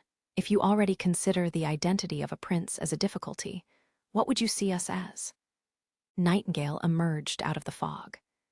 "Even if you will not be the king, you still have to live through the 5-year-long struggle for the throne because you're one of the main parties. Compared to worrying about such unimportant matters, you should better accompany Anna. I'm afraid she doesn't have much time left." For a moment, Roland remained silent. "I don't think that she will die during the months of the demons." "Why?" "She said that she will not lose to the devil's bite." He paused for a second, "and I believe her." "You actually believe what a witch says?" Nightingale shook her head. "But we are cursed by the devil." "Are you? Well, I also believe you." Brian was wearing his civilian clothes and was standing in front of Greyhound's tombstone. He gently stroked the surface of the new stone. It was a pure white stone, and on its surface were engraved the words, "In memory of one of the silent heroes of Border Town, Greyhound." I've already realized my biggest dream. At the end of the months of the demons, His Highness the Fourth Prince will hold the canonization ceremony for me. But I don't want to sit on the bed waiting for my canonization. My wounds have already healed, so the city wall is the place where I should be. The months of the demons is near, and the demonic beasts may be strong, but they will have to go through the line of defense the militia established, and will no longer able to advance. I will also take over your part in defending the town and brandish my sword in your name. All this will not be the end. Your murderer is still alive, but he will not live much longer. His Highness already promised this to me. The next time I come to you, I'll bring good news. Brian bent down and placed a bouquet of flowers at the gravestone. So goodbye, my friend. Sister Anna, are you scared? Nana, who was lying on Anna's bed, asked her this. Afraid of what? The devil's bite we have to face this winter. I became a witch during the autumn of this year, so it will be the first time I have to face it. Well, the first time, Anna thought, will be very painful, and sometimes you think that you can't wait any longer and wish that you could finally die. Ah, Nana began to shout out of shock, but she immediately covered her mouth. But you will survive just like me. I do not know, whispered Nana. I'm not like you, so strong and afraid of nothing. I'm not really that strong, said Anna as she closed her eyes. The scene when she met Roland for the first time emerged in her mind. Down there in the cold and dark dungeon, Roland's clothes were draped over her body. He softly said that he would hire her. Until now, she still got goosebumps when remembering this. Sometimes you will encounter situations or things that will give you the will to live on, even if you need to struggle hard to survive. Such as, for example, meat marinated in soy paste, Anna sighed. How should I know what you dream of? Seeing that Nana was entirely staring at her, Anna wiped her face with her hand. What are you looking at? Is there some dirt on my face? No, Nana shook her head. I'm just a bit surprised. You've never talked to me so much, Sister Anna. The appearance you had when you just closed your eyes and thought about the past. You were so beautiful. Anna rolled her eyes, jumped out of the bed, and went to the window. Nana followed directly behind her. What are you looking at? Do you want to flee into the forest? The forest is in the west, answered Anna snappily. Here you can only see the Shishui River. Sister Anna, look. The little girl pointed at the sky. Anna was startled, then opened her window. A surge of wind mixed with little snowflakes came into the room. She held out her hand, catching the flower-like sparkling snow. She could feel a chill coming from her fingers. It's snowing. After long silence, Nightingale opened her mouth and began to speak once more. You actually didn't lie. Of course, Roland laughed. I had very little reason to lie. Nightingale said nothing. She only tilted her head, and an unknown look emerged in her eyes. Suddenly, she felt something cold on her neck, and she couldn't help herself from shrinking away. She looked up only to find that, unbeknownst to her, the snow had begun to fall on the walls.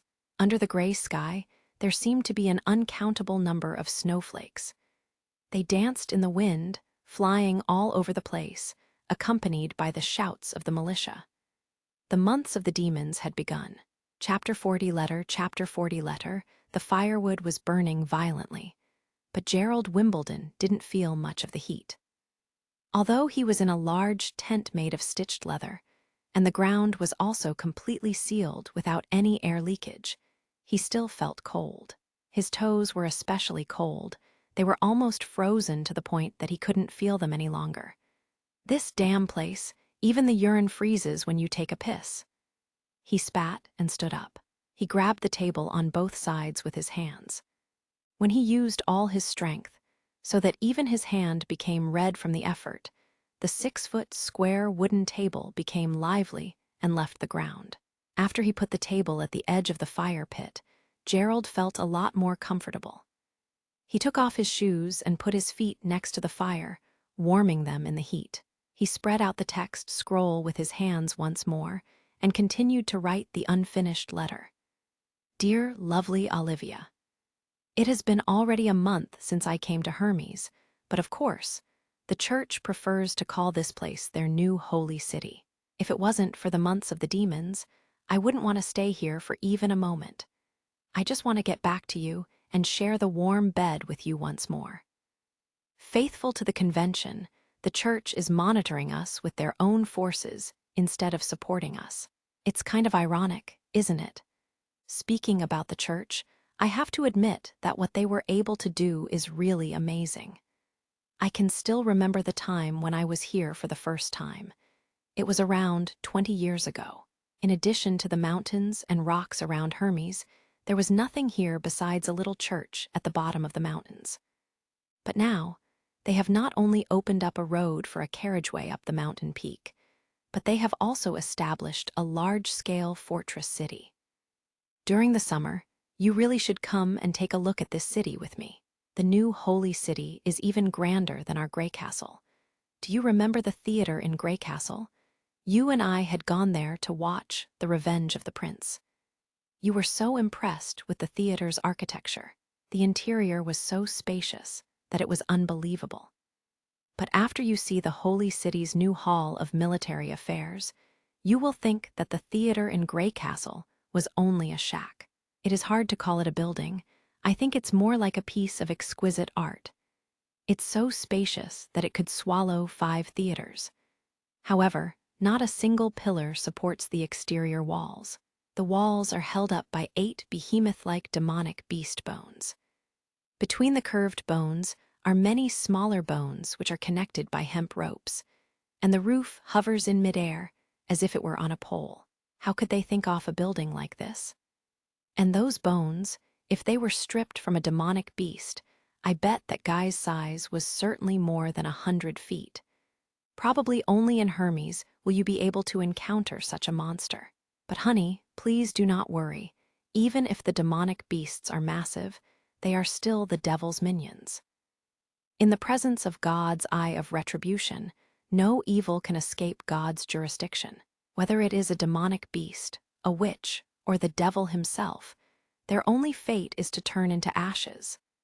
When he had written until here, Gerald Wimbledon put down his pen and loosened up his tingling hands. This was really strange. Normally, he could hold his 15 pounds. Heavy two-hand sword all day, but while holding the pen, he was only able to write a few sentences before he felt so tired. He smiled in a self-deprecating way and thought that he really was made for a yokel's life.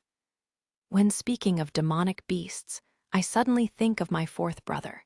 He was assigned to Border Town, such a miserable place.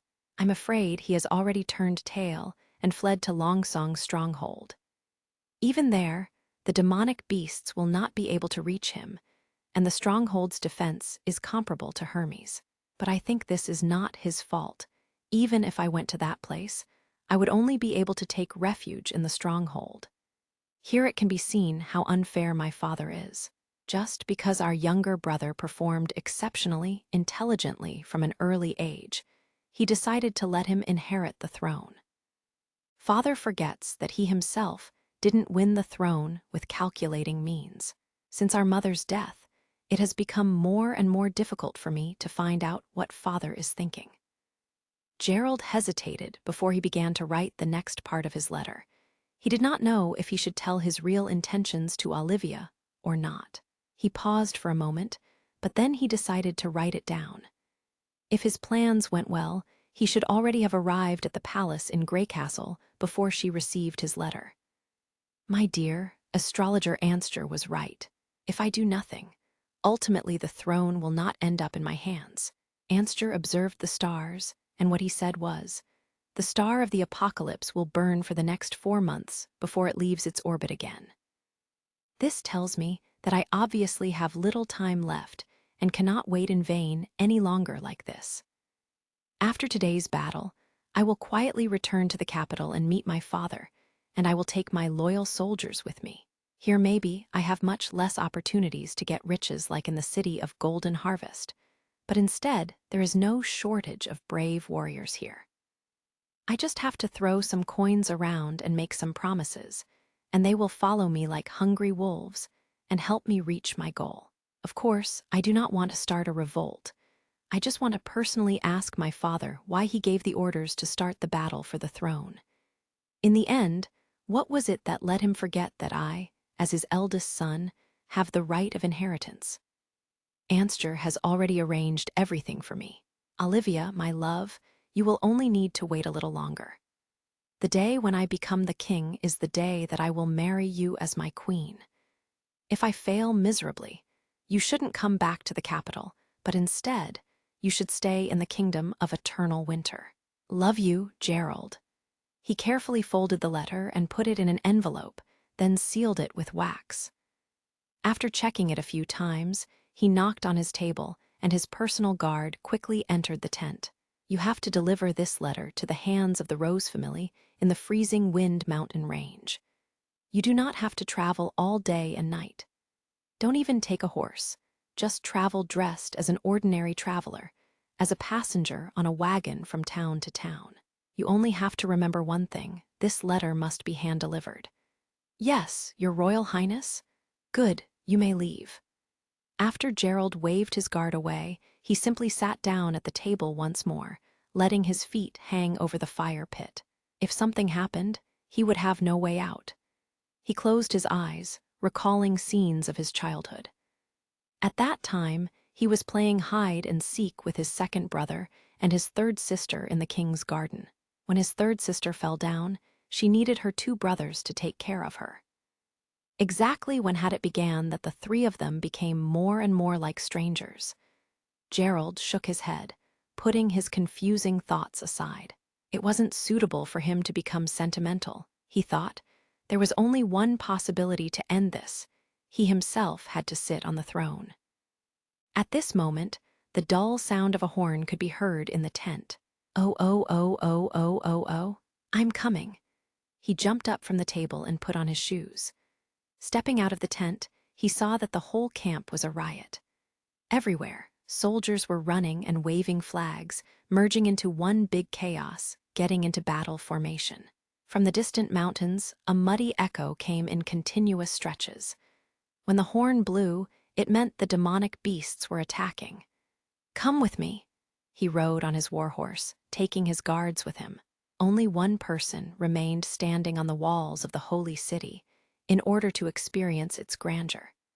It was like an insurmountable natural moat, standing across the path through the impassable mountain range. The pass to the top was flat and wide. It was wide enough for dozens of people to pass through side by side. At the beginning of the path, there were cliffs formed by a glacier on both sides, but the later part was a plateau. This was why the church desperately wanted to build the new holy city to the top of the mountain. Using this terrain, they built a line of defense that was almost impossible to break through. However, Gerald Wimbledon looked at it more in long run. They were able to transport so many stones and timber from the foot of the hill to the top. In just 20 years, they were able to build a city in Hermes. The power the church had exhibited was astounding. But regardless of how tired he was of doing business with the church, Gerald had to admit that they also had their strong points. If they didn't build the stronghold in Hermes, all countries on the continent would have had to face a catastrophe. They were also responsible for the convention against the demonic beast horde. Every year during January, when the demonic beasts attack, the four kingdoms which border Hermes must send troops to support the church and fight together under the church's verdict. Their four banners were floating in the wind. A snake wrapped around the scepter of the Kingdom of Dawn, the shield and sword of the Wolfshark Kingdom, the ice rose of the Kingdom of Eternal Winter, as well as the tower and pike of the Kingdom of Greycastle. Looking at the black spots appearing in the distant sky, Gerald Wimbledon clenched his great sword. Chapter 41, The Appearing of the First Demonic Beasts. Chapter 41, The Appearing of the First Demonic Beasts. As Brian had said, once it began to snow in Border Town, it would not stop soon. In one night, the town had been covered in a layer of white glaze. During the early morning, the snowfall had eased off. Only a few snowflakes occasionally dropped from the sky, but the weather was still gray. When he thought about how he would not see the sun for several months, Roland thought the idea was still a bit inconceivable. This was simply illogical, he thought, though it was already very weird that magic was a common thing in this world. However, how could demonic beasts have an impact on the sky? Unfortunately, he didn't have any weather satellites to look at this world's cloud formations. Walking on the road in the direction of the western city wall, Carter couldn't help but exclaim, "The town is deserted. There were still a bunch of people who followed the nobles who withdrew." "That's good. At least they will not hold us back," answered Roland as his breath fogged up in the cold air. "I have arranged for Barov to hold a census during the winter." What is a census? It is a statistic produced from going door to door, counting the number of people who stayed behind, asking them for their names and what kind of a job they have. All of this will then be registered. Roland explained. As a result, during the war we will know how many human resources we can deploy, and after the war, pension can be implemented quickly and efficiently. What? Carter blinked confusedly and then laughed. "Your Highness, you are really not the same as before." "Oh, in the past you would say something and I wouldn't understand it. You would do some unfathomable and mysterious things. But after all, they did not confirm with the identity of the prince." And now, Carter paused and seemed to consider his next words. Whether it was those strange training regulations or the novelties of the alchemic workshop, the results were surprisingly effective. Perhaps this is what my grandfather meant when he said, "Extraordinary people are extraordinary because they can always see possibilities which ordinary people overlook." I have a feeling that there really is a possibility for you to become king. Yeah. Suddenly Roland got a warm feeling within his heart. Is there any better feeling than when other people recognize your hard work? For a short time, he felt full of strength and felt that the gray sky wasn't as depressing as it was before. As the prince arrived at the wall, the militia, who had already cleared away all the snow, bowed to pay their respects. Roland thought that they should also learn to salute, and he asked, "How was the situation last night?" "There were no traces of demonic beasts," replied Iron Axe. "Your Highness, according to past experiences, we will still have a relatively stable time period after the first snowfall. During this period, the number of normal animals is still be larger than the number of demonic beasts. And if there are demonic beasts, they will be of the weaker species." Roland nodded. "You still have to continue to be vigilant." The regional rear walls had been transformed into barracks, so if there was no danger, most people could stay in the camp to rest and save energy. Roland implemented a rotation system, taking into account the low winter temperatures. Each team would only need to perform 2 hours of patrolling before they would be replaced. All these measures were set by Roland. He had asked Brian how it was in Longsong Stronghold, and learned that they had no rotation system against the demonic beasts. The new recruits would be assigned to watch the movements of the demonic beasts and had to stay on watch the whole day. So consequently, they would slack off, to the point that situations where soldiers deserted would occur. During the winter, there were 20 to 30 people who were hanged because of dereliction of duty or violation of military orders. If they found traces of demonic beasts, it would become a mess because they didn't assign people to their own defense sectors. Thinking of the level of the art of war during this time, Roland already had a clear understanding of it. They paid extreme attention to personal honor and valor, and even emphasized plundering. Even knights would be in the front lines when charging into a city. Nevertheless, they didn't need to plunder too much. Roland once more patrolled along the wall and saw that everything seemed to be going smoothly, but Roland found out that he had ignored a problem. That was the roadblocks. These obstructions were currently still clearly visible and would lead the demonic beasts towards the right section of the wall. But if what Brian said was true, and the snow would fall for 2 to 3 months without any interruption, it could come to the point that the demonic beasts wouldn't see any obstructions, and would attack all of the 600-yard-long wall. His militia force was clearly too small to attend to such a large battlefield. Sending soldiers down to clear the snow was a bad idea, because a few species like the demonic wolves were extremely agile, so he would definitely lose soldiers. Perhaps he would have to rely on the power of the witches. For example, he could let Nightingale take Anna out of the city to melt the snow with her fire, and then sneak back. Just like how she had brought Nana in and out of the Pine family's home. At this point, he heard a call from an observer on his left side. "Look in front." Roland and Carter both looked towards the position the observer had referred to. There, a group of small shadows crawled out from the snow, moving slowly in the direction of the wall. The hunter who was in control of this defense section turned to Roland and asked, "Your Highness, you say whether or not. Handle the situation according to the former drills, so judge the situation for yourself to determine whether you should blow the horn," Roland ordered. "At this point, you are more experienced than me." The soldier hesitated, but he eventually pulled the string off his crossbow and stood further down the wall to observe. Roland nodded his head in satisfaction. For now, when the number of demonic beasts that would attack Border Town was still unknown, it would be most important to maintain order on the wall. After all, they could quickly organize their defense according to the steps drilled into them from before. Gradually, the shadows came closer to the wall. When they were 50 yards away from the wall, Roland was finally able to clearly make out their appearances, probably a variant of foxes. Their fur was grayish-black, and their eyes were red.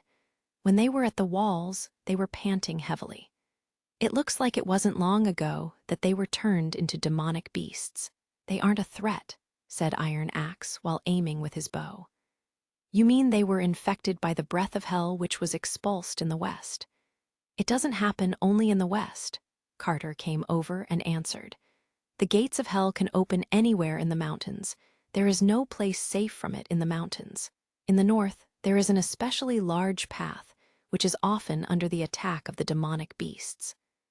There, it seems that a part of the never-ending impassable mountain range was cut off. For more than a decade, this path was the main direction of attack from demonic beasts. The maniac monsters only lingered for a short moment at the base of the wall before they raised their heads and released grim growls towards the crowd on the wall while preparing to leap. However, Iron Axe released his bowstring, and his sharp arrow accurately penetrated the neck of one of the demonic beasts, firmly nailing it to the ground. Roland noted that the blood which flowed out from the beast was black.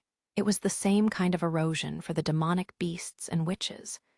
But why could the witches still save their consciousness and be saved after their awakenings, when the animals would always turn into maniacs while their bodies mutated? "If I have the opportunity, I need to go and take a look behind the mountain of despair," thought Roland. In the prince's memory, it was a place where no human being could set foot. It was the place where the gates of hell opened. However, because no one had ever visited it, most of the knowledge of it came from ancient books, and he had no way to verify the rumors, so he had some doubts about the gates of hell. Chapter 42, Accidents. Chapter 42, Accidents. "What happens when a demonic beast bites a human?" Roland asked.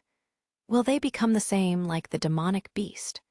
Roland hoped it wouldn't turn into a medieval version of Resident Evil. After all, with their current level of technology, they had no way to extract the virus and produce the required antigens. "Of course not." Iron Axe gave Roland a kind. "How can you ask such a question? Look, they would turn into a corpse." "What about their meat? Can we eat it?" Carter exclaimed loudly. "Your Highness, how can you think about eating the meat of demonic beasts? They are contaminated with the breath of hell." "Ah." Roland looked at Iron Axe, who nodded and said, "Your chief knight is right.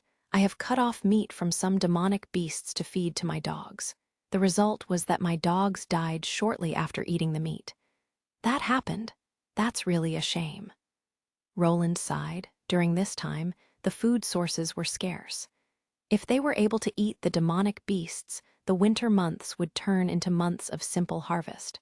Think about it, the whole forest of animals would turn mad and run in the direction of border town, so the militia would even be able to save hunting gear. After he walked along the whole wall, he decided to pay a visit to Nana. Roland had requisitioned the residence of a noble who recently left border town and used it as a field hospital. Of course, he claimed it as a school for foreign medicine, but just in case, it was near the city walls and was one of the best guarded places in border town. When the former owner of the residence returned to Longsong's stronghold, he had taken all his property with him, and the other inhabitants of border town were always ready to give up their homes. So the housing was quite large, but they couldn't have many murals, carpets, porcelain vases, or other kinds of decorations. If it wasn't fairly clean, it would just look like a house that was vacant for a long time. Roland turned the first floor into one big room. Only the stairs to the upper floor and a small hallway were left. Then he put 10 beds into the room. With this, his hospital was finished. It was quite a simple shape. There were no nurses and no doctors. Even the 10 beds were unlikely to be used at all after Nana's treatment. The patients weren't required to lay in the beds. Her treatment immediately bore fruits. During the day, Nana would normally stay on the second floor of the hospital, and Anna would come by when she herself had nothing to do. Sir Pine and Brian were responsible for the first floor, and 2 guards were stationed at the entrance. However, Roland did not expect that the first patient of the field hospital would be a worker from the Northern Slope mine, instead of a soldier from the militia, which defended the walls. Nils felt his hands trembling. When he heard the hoarse scream of iron again, he tried to pick up his pace once more, but even with his fastest speed, he couldn't fly. This was all because of his negligence, he thought. Damn, how could he forget the repetitive warnings of his senior knight? If he had known earlier, he wouldn't have grasped his chance to work with the big guy. Since the big guy was installed at the mine gate during the night, the miner's work became a lot easier. Originally, the most tiring part of the job was to drag the ore out of the mine when the mining basket was filled with stones. Generally, 2 people would push from the back, and the rest would pull from the front. After years of usage, the originally uneven tunnel ground became flat due to the transporting of the baskets. The pad at the bottom of the iron ore basket also required frequent replacement. A week ago, the chief knight commanded that the senior knight and his men to transport a lot of strange-shaped parts made out of metal up to the mine. And then, in the next few days, they assembled them into a furnace.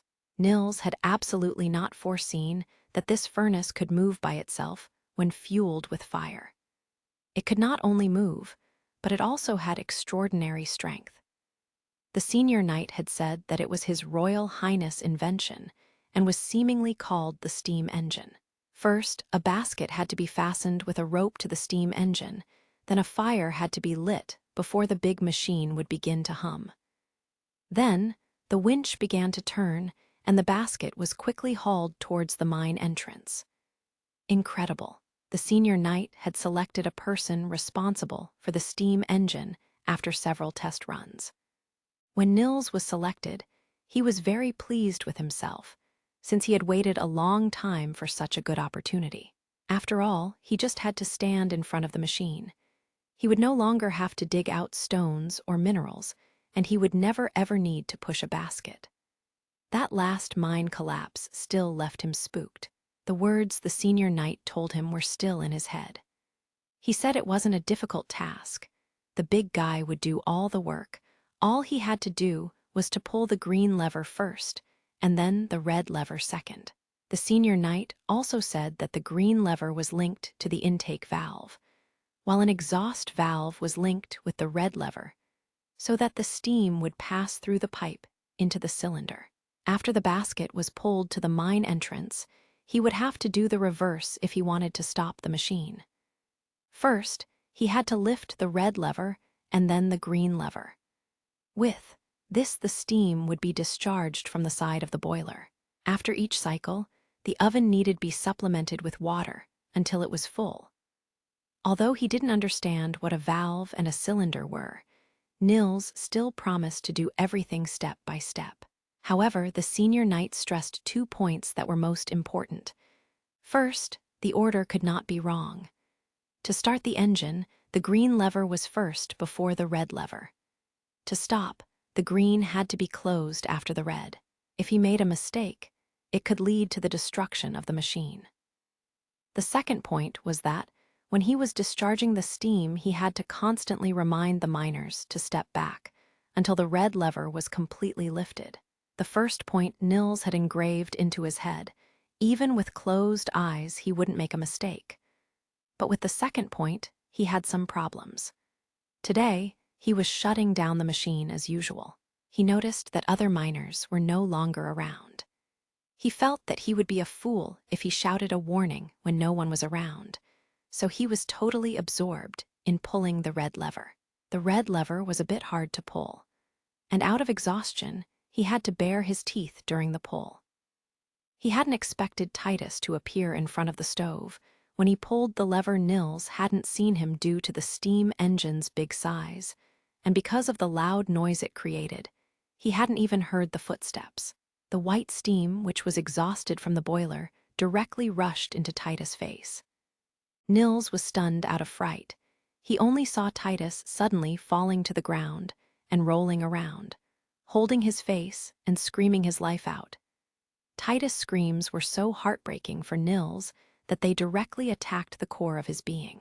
Soon, other miners gathered around, opening Titus' hands by force to take a look at his wounds, only to see that his face only vaguely reminded them of a human face. Blood was oozing from his cooked and raw face, and his eyes were turned into white pearls. All the people present were sure that Titus couldn't be saved. Nils' soul slowly came back to his body. Titus had always taken care of him, due to his young age, and the work Nils was assigned was less than that of the other people.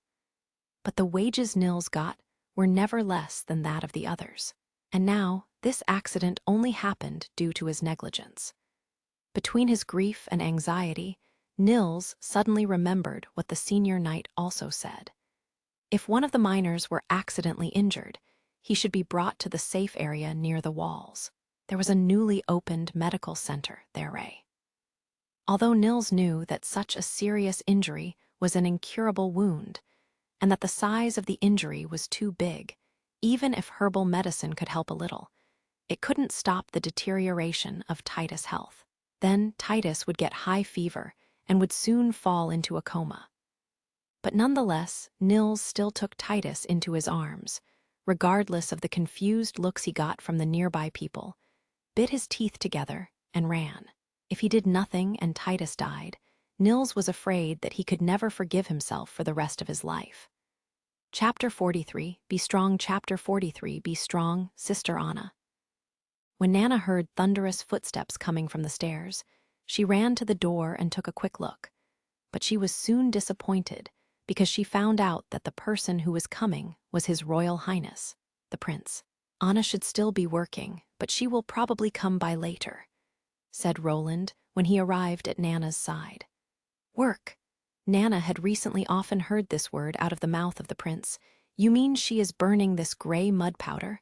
For now, yes. Nana pouted as she went back to the table. I also have a job, she thought. My job is to stay here and wait to treat the soldiers who are injured while defending the town. Roland asked with a gentle smile, How is it? Do you feel bored when Anna isn't here? As he took a chair to sit by the fireplace. Well, Nana supported her chin with her hand so that she couldn't nod and give a true answer. It wasn't that she didn't want to treat the injured, but the sight of the injuries was just so horrible. She could still remember when she had to treat Brian. It was the first time she had to treat a human. The man was covered all over in blood, that it seemed like he had bathed in blood. A reddish-brown blood clot had solidified in the pit of his stomach. His mouth resembled the look of a dried fish, and he was disgorging white fluids and red blood. Then Nana had fainted. It was downright disgraceful. Nana raised her head to secretly glance at Roland. She saw that he had leaned back in his chair and was snoring. The prince seemed to be tired, she thought. His jobs were building the walls, training the soldiers, and protecting the town from the invasion of the demonic beasts. When he came to request her help, although she first hesitated for a long time, in the end she did not refuse. You will encounter some things that make you want to live on, even if you will have to struggle to live on. Nana didn't understand what this meant, but when she closed her eyes, Anna would appear within her mind with her pair of bright blue eyes, just like a lake, surrounding her slowly. This was the reason she agreed to Roland's request. She wanted to be as strong as her sister, Anna. Suddenly, footsteps could be heard from downstairs again, and Nana immediately jumped off her chair. She wanted to go to the door to see if it was Anna who came this time, but suddenly she was stopped by an invisible hand. Just wait a minute, there is more than one person. Nana patted her chest in dissatisfaction. You scared me, Sister Nightingale. Soon the door was open, and this time it was Brian, who was stationed here, who entered. Miss Pine, please come down. You have a patient who got burned. This was work for her, right? Nana took a deep breath. I will come down. She walked downstairs while two guards were busy with carrying an unconscious person towards a bed. Standing beside the bed was a short man with a face full of anxiety. Brian walked up to the patient and neatly tied the patient's hands and feet to the bed. When he was done tying, he closed up the area with previously prepared curtains and then led the little man out of the room. When Roland came down, he asked while rubbing his eyes, "What happened?" "Your Highness, North Slope Mine sent a seriously injured person. He looks like he was scalded." The prince walked over to Brian. He was burned by the steam engine, right? Was there a problem with the engine? Did you send him to Nana? He is in the medical room. Brian pointed to the direction of the door. I need you to look into this case. When he finished speaking, Roland walked towards the medical room. Nana slowly stepped near the injured man, only looking at him carefully within her peripheral vision. When she saw his face, his facial features had turned into paste, forming a round ball. What should have been red skin was dehydrated and inhumanely white. It just looked like a rag was laying on his face. At his neck were blisters as big as small eggs. Some of them had even been broken, and the mucus oozing out from the blisters mixed together with the blood in the pillow. In the flickering shine of the fire, his appearance was more horrible than the devil in her nightmares. She took 2 steps back and closed her eyes. When she opened them again, she saw her father watching her, full of concern. Are you okay? Nana nodded, thinking of the words Roland had told her. You only need to treat the injured the same as you treat the little animals. She once again moved towards the bed and stretched out her hands. An incredible feeling emerged within her body and gathered within the palm of her hand. She saw a ray of light being emitted from the fluorescent green liquid flowing out of her hands as it fell on the injured face. For her, this fluorescence light was obvious, but to others it seemed to be invisible. Then, the wounds began to change. The scorched skin was constantly shed off, and new skin began to regrow at a visible speed. The wounded man's groans of pain gradually diminished until it stopped, and his breathing eased. It seemed like he just fell into a deep sleep. Nana exhaled, relieved. This time her own performance was surely better than last time, and she thought, I should have made a great progress with my training, right? My God, is this what His Highness meant when he spoke of your healing ability? This is the first time I've seen you do this, asked Sir Pine. Then he exclaimed, Good girl, you're awesome. It is the power of the gods, Brian said in the same tone of awe. It was also Miss Nana who healed me when I was heavily injured. I really owe her so much. Ah, he is such a fool. Nana had to cover her face because of shame. Doesn't he know that it was Sister Nightingale who smuggled him out and saved him on that day? When did that happen? Asked Sir Pine, full of wonder. Why didn't I know of it? Oh, their powers have nothing to do with God. They belong to the witches themselves. Roland opened the curtain and stepped inside, coughed once and changed the subject. How are his injuries? He has basically recovered, Blaine excitedly said. It's like he was never hurt. Your Highness, with the help of Miss Nana, during the month of the demons, everyone who is fighting has a chance to survive. As long as they don't die on the spot, there will be no problem with saving their lives, the prince confirmed, indicating Brian that he should stop since the man woke up. Your name is Titus, right? The man who was named Titus had a look full of confusion and asked, what happened? Am I dreaming? You're not, Roland said. You're still alive. Are you? I have seen your Highness at the square.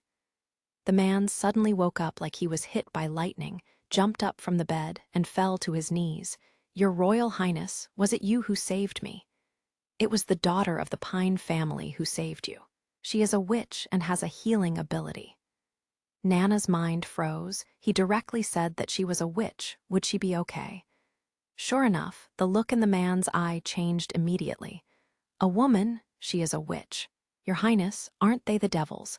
Don't speak such nonsense. When Sir Pine heard him speaking such words about his daughter, he angrily cried, My daughter has nothing to do with the devil, but she even saved your life instead, man. Do you think the devil would reach out to you with a helping hand? No, no. Please forgive me for being impolite. Titus pulled his head immediately into a deep bow. Thank you for saving my life, Miss Pine. Nana suddenly felt inexplicably uncomfortable. If she could, she would immediately rush out of the room, but a voice in her mind repeatedly reminded her, Be strong. Later, when Titus was sent away, Sir Pine worriedly asked, Will this really be all right, Your Highness? In this way, I'm afraid, my daughter will no longer be able to lead a normal life. You have to think on the bright side, Sir Pine, comforted the prince. We have to take advantage in this kind of situation, so that we will be able to break the deadlock. With this, Nana will may be truly free in the future. Otherwise, in the following years, she will one day be exposed. Until then, I am afraid she can only live a life in seclusion. Real freedom. Nana didn't know what this meant, because even now she felt very free. But His Highness said when they would achieve it, Sister Anna would also be able to leave the castle just like herself. Maybe they could even return to Teacher Carl's college, right? Chapter 44, Hidden Answers. Chapter 44, Hidden Answers. It was already late when Roland went back to the castle. It was snowing heavily again. He went directly into his bedroom, took off his coat, and shook off the snow that got caught in its collar. Then, he hung it on a rack next to the fireplace. Your Highness, don't you think that you have progressed much too quickly? Nightingale's voice came out of nowhere, and then she became visible to the prince. You mean the situation with Nana? Roland poured each of them a glass of wine. Although the wine was more bitter than he was used to, slowly he had become used to its taste. Nightingale took the cup offered by the prince, but did not drink. She was waiting for the prince to give a longer answer. There will never be a more appropriate time than now, said Roland. He drank his cup of wine all at once, only to fill it up once more afterwards. I plan to let Nana play a big role with her ability during the months of the demons, so it would have been impossible to conceal her identity as a witch anyway. She can instantly cure fatal injuries. This is nothing close to what ordinary herbs or bloodletting can do. Everyone will want this. Border Town is in the most western part of the kingdom. Here, so far away the center, the church's influence is very limited. If I were them, I wouldn't be willing to spend so many gold royals for a place which could be abandoned at any time. Roland continued, We even don't have a small town church. The missionary left with the nobility to Longsong's stronghold earlier. Knowing all this, what do you think Border Town is? It is an island totally cut off from the outside world. This was your plan since the beginning? Asked Nightingale, surprised. Roland nodded. The never-ending snowfall will close the road to Longsong's stronghold, and the entire town will be in my hands. We have at least 3 months to reverse the witches are evil point of view. With only mouth-to-mouth propaganda, the effect will be very limited. So, We must rely on real-life experiences in order to quickly eliminate the hatred caused by ignorance and misunderstanding. That was the reason why he wanted to let everyone think Nana was the cause of Brian's rescue. He wanted to create a different image of Nightingale. There existed a legend of a nurse who made an all-out effort to look after wounded people, resulting in the plummet of the wounded mortality rate from 42% to 2%.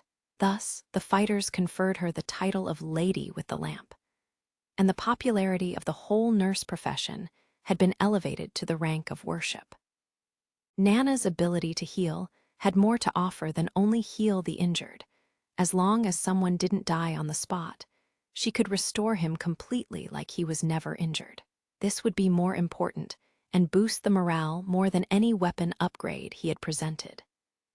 At the same time, thanks to her family's decline within the aristocracy's ranks, her father had to deal with hunters and farmers, often during the weekdays.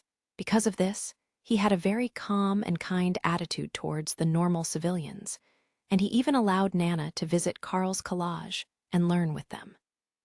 This kind of act was absolutely unthinkable for even the lowest of barons.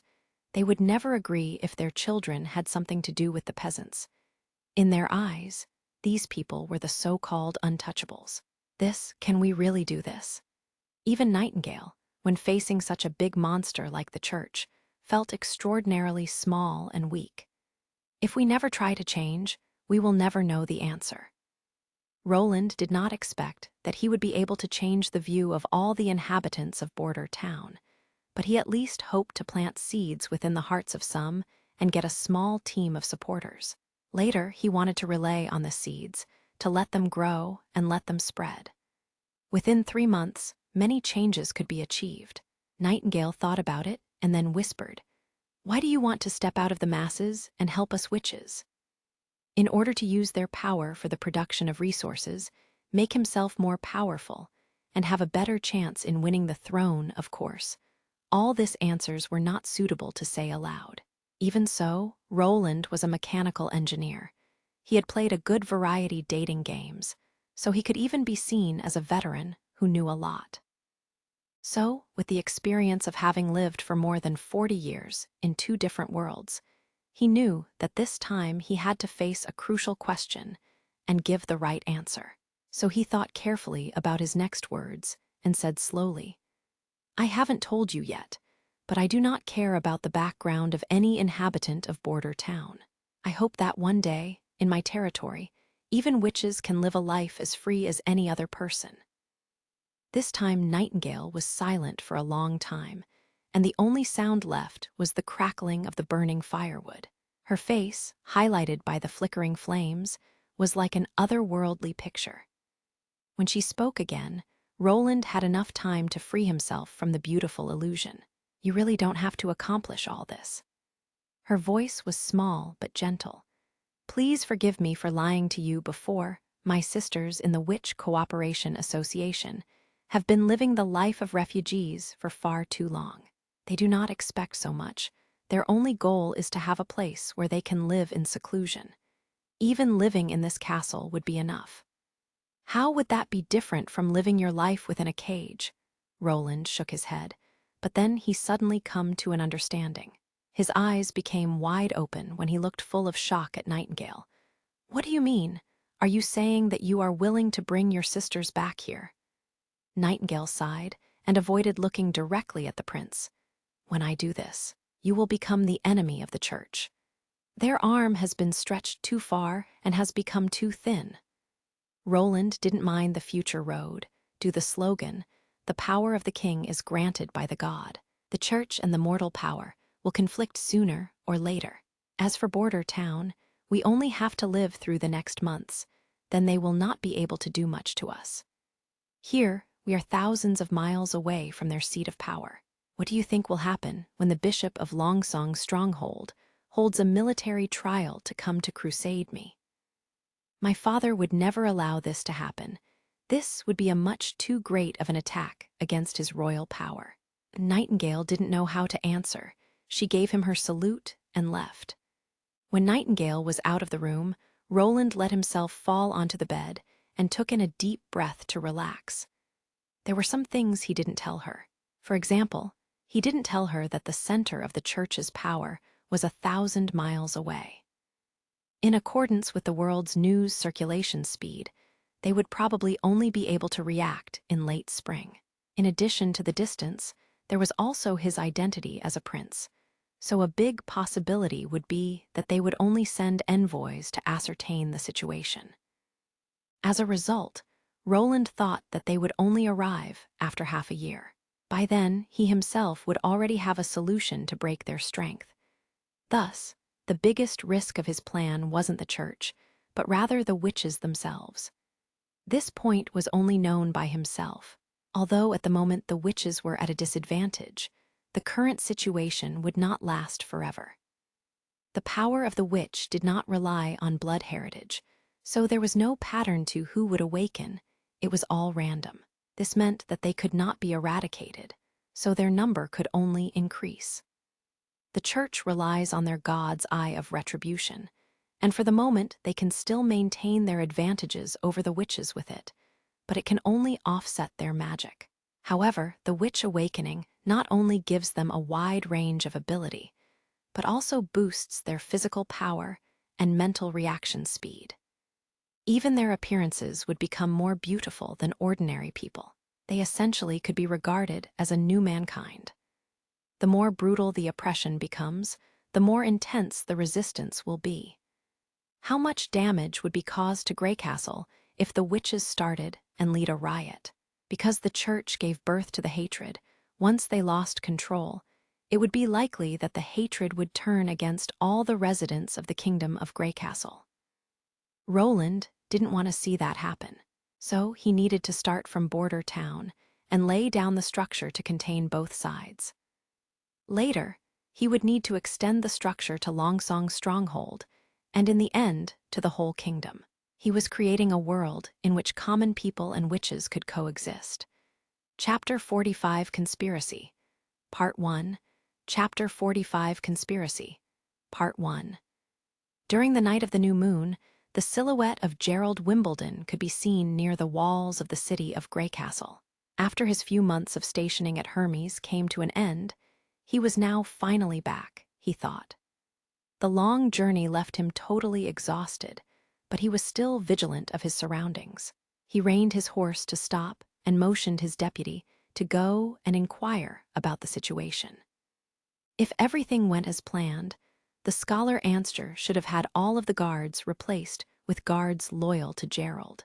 When his deputy gave the signal, the replaced guards would let down the side door of the drawbridge.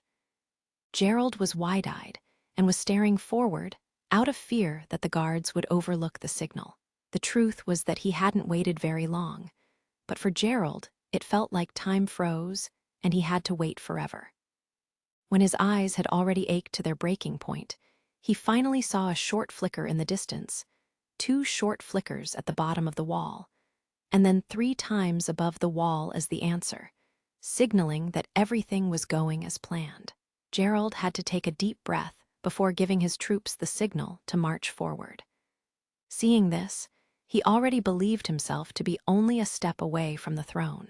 Gerald rode shoulder to shoulder with his deputies through the side door in the wall.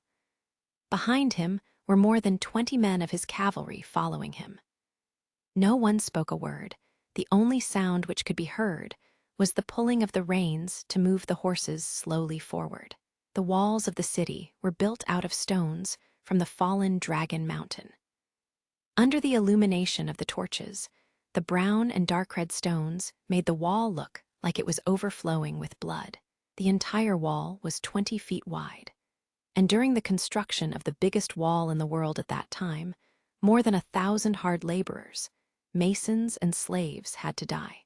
In the minds of the people, this city was known as an impregnable fortress, but now Gerald and his men were easily crossing the walls, conquering the city with units from within. Somehow, he had to think of the church's new holy city. Would their more ambitious and absolutely impregnable walls also fall due treachery from within? Your Highness, I have already waited a long time for you here. Gerald could hear Anster's voice through the gates. There, the scholar was already waiting for him with a small troop. Seeing Gerald appear, Anster quickly dismounted and bent down to bow. Gerald pushed his distracting thoughts aside. He was probably too excited, making it impossible for him to restrain his emotions. But he let his imagination run wild. "You have done well. Did you also replace all the palace guards?" "I was going to, but then an unexpected problem appeared in the plan. Your silver knight, who had already agreed to help, was unexpectedly transferred to the south exit 3 days ago. Until now, we haven't had time to switch the new guards with our guards." Gerald frowned. This meant that he could not take 20 soldiers with him into the palace. Gerald himself wouldn't be stopped, but the guards would never let this many armed people into the royal palace. "Let it pass. Split the team into 2 parts and come with me to the palace door. Keep the door under good guard and don't let any outsiders hinder me on my way." He hesitated for a moment to make up his mind. Although the plan had changed, the situation was still under his control.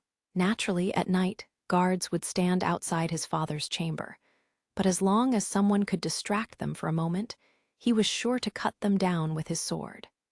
Inside the city, everything looked the same as it had been when he left.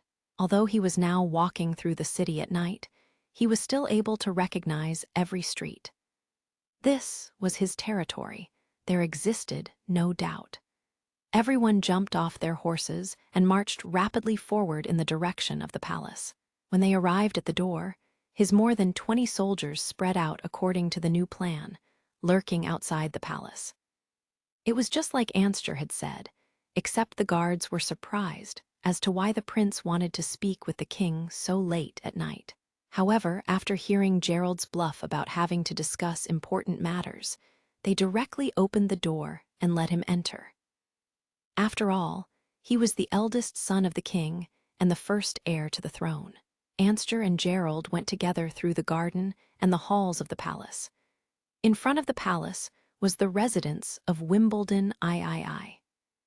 Anster raised his torch and waved side to side with it. Immediately after that, a guard appeared out of the shadows and knelt on one knee, pleading, "Your Highness, please come with me." Gerald became irritated. He smelled blood. Didn't Anster say that they had replaced all the palace guards? He looked through the shadows of the flames and took a good view at the man. He was indeed a familiar person, a knight who supported Gerald in the fight for the throne. This gave him a little peace of mind. What happened? Had someone entered the castle? "It happened earlier this evening, Your Royal Highness.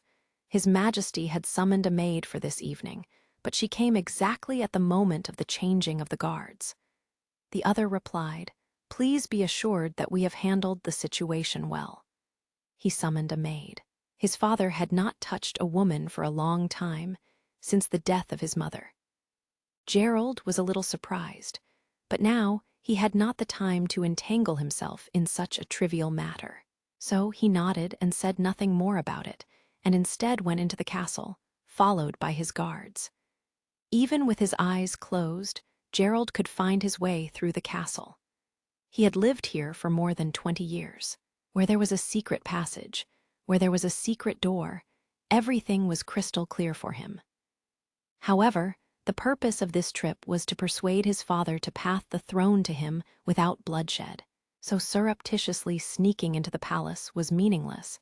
He had to get rid of the guards stationed outside of his father's chamber. Then, he could let his father fully understand his situation, so that they could sit down and talk seriously about the ownership of the right to inheritance. If he could not convince him, Gerald Wimbledon took a deep breath and gave a hand signal for his followers to stop, then pulled out his large sword and took it in his hands. At the end of the corridor was a bronze door, which was the only entrance into the palace. The door to the bedroom was at the end of the corridor behind the bronze door. Usually 2 or 3 guards would be stationed here, but this would be the first time in the history of the palace that the entrance to the king's bedchamber would be unprotected. Gerald first opened the door enough only for small slit. Then he slid in with the side of his shoulder, quickly entering the room and taking a battle-ready position with his sword. But inside the room, it was totally quiet, and there was nobody speaking. At the same time, an intense smell of blood entered his nose. The thought of premonition flashed through his mind. Then, he directly ran towards his father's chambers. There, Gerald saw a staggering scene. His father Wimbledon III was sitting in his bed, only wearing his nightgown, and his upper body was leaning on a pillow. His robe was open, and in his chest stuck the hilt of a sword. Blood trickled down his belly and soaked the quilt. Standing beside his father was actually his brother, Timothy Wimbledon. How is this possible? Gerald stood in place, totally startled. Just like you, brother, Timothy sighed. I really didn't want to do it. He clapped his hands, and a large number of armored soldiers rapidly entered the room, surrounding Gerald. This was a chess game, and I wanted to finish it in accordance with the rules. Brother, do you know why I couldn't? If you have to blame someone, blame third sister. From the beginning, she didn't intend to follow the rules, but of course, you did. Otherwise, why would you rush back to the king's city after hearing Scholar Anster's prediction? Seriously, if you didn't come, I really would have been helpless. Anster. Gerald grit his teeth and looked at Anster, enraged. Out of fear, Scholar Anster stepped backwards. While raising his hands, he said, I didn't lie to you when I said, the star of apocalypse has begun its arrival. It metaphorically hunts everyone who has stepped away from the right path, but it also has the meaning of downfall. Gerald now fully understood. From the beginning, he had fallen into a well-designed trap. The smell of blood in front of the castle was probably not left by a maid, but instead it was his silver knight who was removed instead of transferred like they had said. However, his biggest point of despair was that Scholar Anster, who had taken care of him for longer than a decade and had taught him how to read and write, had chosen the second prince in the end, just like his father. Timothy Wimbledon. He was a son like Gerald himself, but Timothy alone got all the attention of their father. He got the best territory allocated to him, so it was totally unexpected that he would be the one to strike first. You're the devil from hell. For a short moment, anger flashed within Timothy's eyes, but it soon disappeared. Do you really think so? Dear brother, if you were unable to change our father's choice, did you really intend to stop there and go back? Do not cheat yourself. TN, I changed Astrologer Anster into Scholar Anster Chapter 46 Conspiracy. Part 2, Chapter 46 Conspiracy. Part 2, Gerald didn't know how to reply. The only thing left for him to do was to drag his own brother to hell with him. However, after some time he calmed down and asked, Do you think you can get rid of me by telling your lies? Get rid of you? No, that wouldn't help me at all, dear brother. I was helpless. I had to do it. Timothy's tone remained calm, as if he was only stating facts. If I had honored father and waited 5 years, I was afraid that I would have had to face third sister's pirate fleet. You know what she has been doing recently, right? Gerald shook his head and felt a stabbing pain within his heart when he realized how great the distance between himself and second brother had become. He remembered that his brother was very clever from an early age, but wasn't good at riding, shooting, or fighting. As long as he had an opportunity to deliver a slash to Timothy, he could behead him. She set up her own army, brother. Really, I admire her. She had even begun to organize it before father gave the order to fight for the throne. This was something even I didn't expect. We got along so harmoniously during our childhood, so how could it have developed like this? Why do we have to kill each other for the throne? Then, he took a step towards Gerald and asked, Take yourself, for example. I'm afraid that you now want to split me in half with your sword, right? I know you do, brother, since you told me before that when you want to kill you get a frightening look in your eyes. Timothy sighed. I will bluntly tell you, I had to end this fight for the throne beforehand. Otherwise, if I had waited for 5 years, I would have had to face Garcia's fleet. She has already controlled Clearwater for several years, and has made it a city suitable to handle business and the recruitment of soldiers, unlike Valencia, the city of golden harvest, which is only good for business and not suitable for rearing soldiers.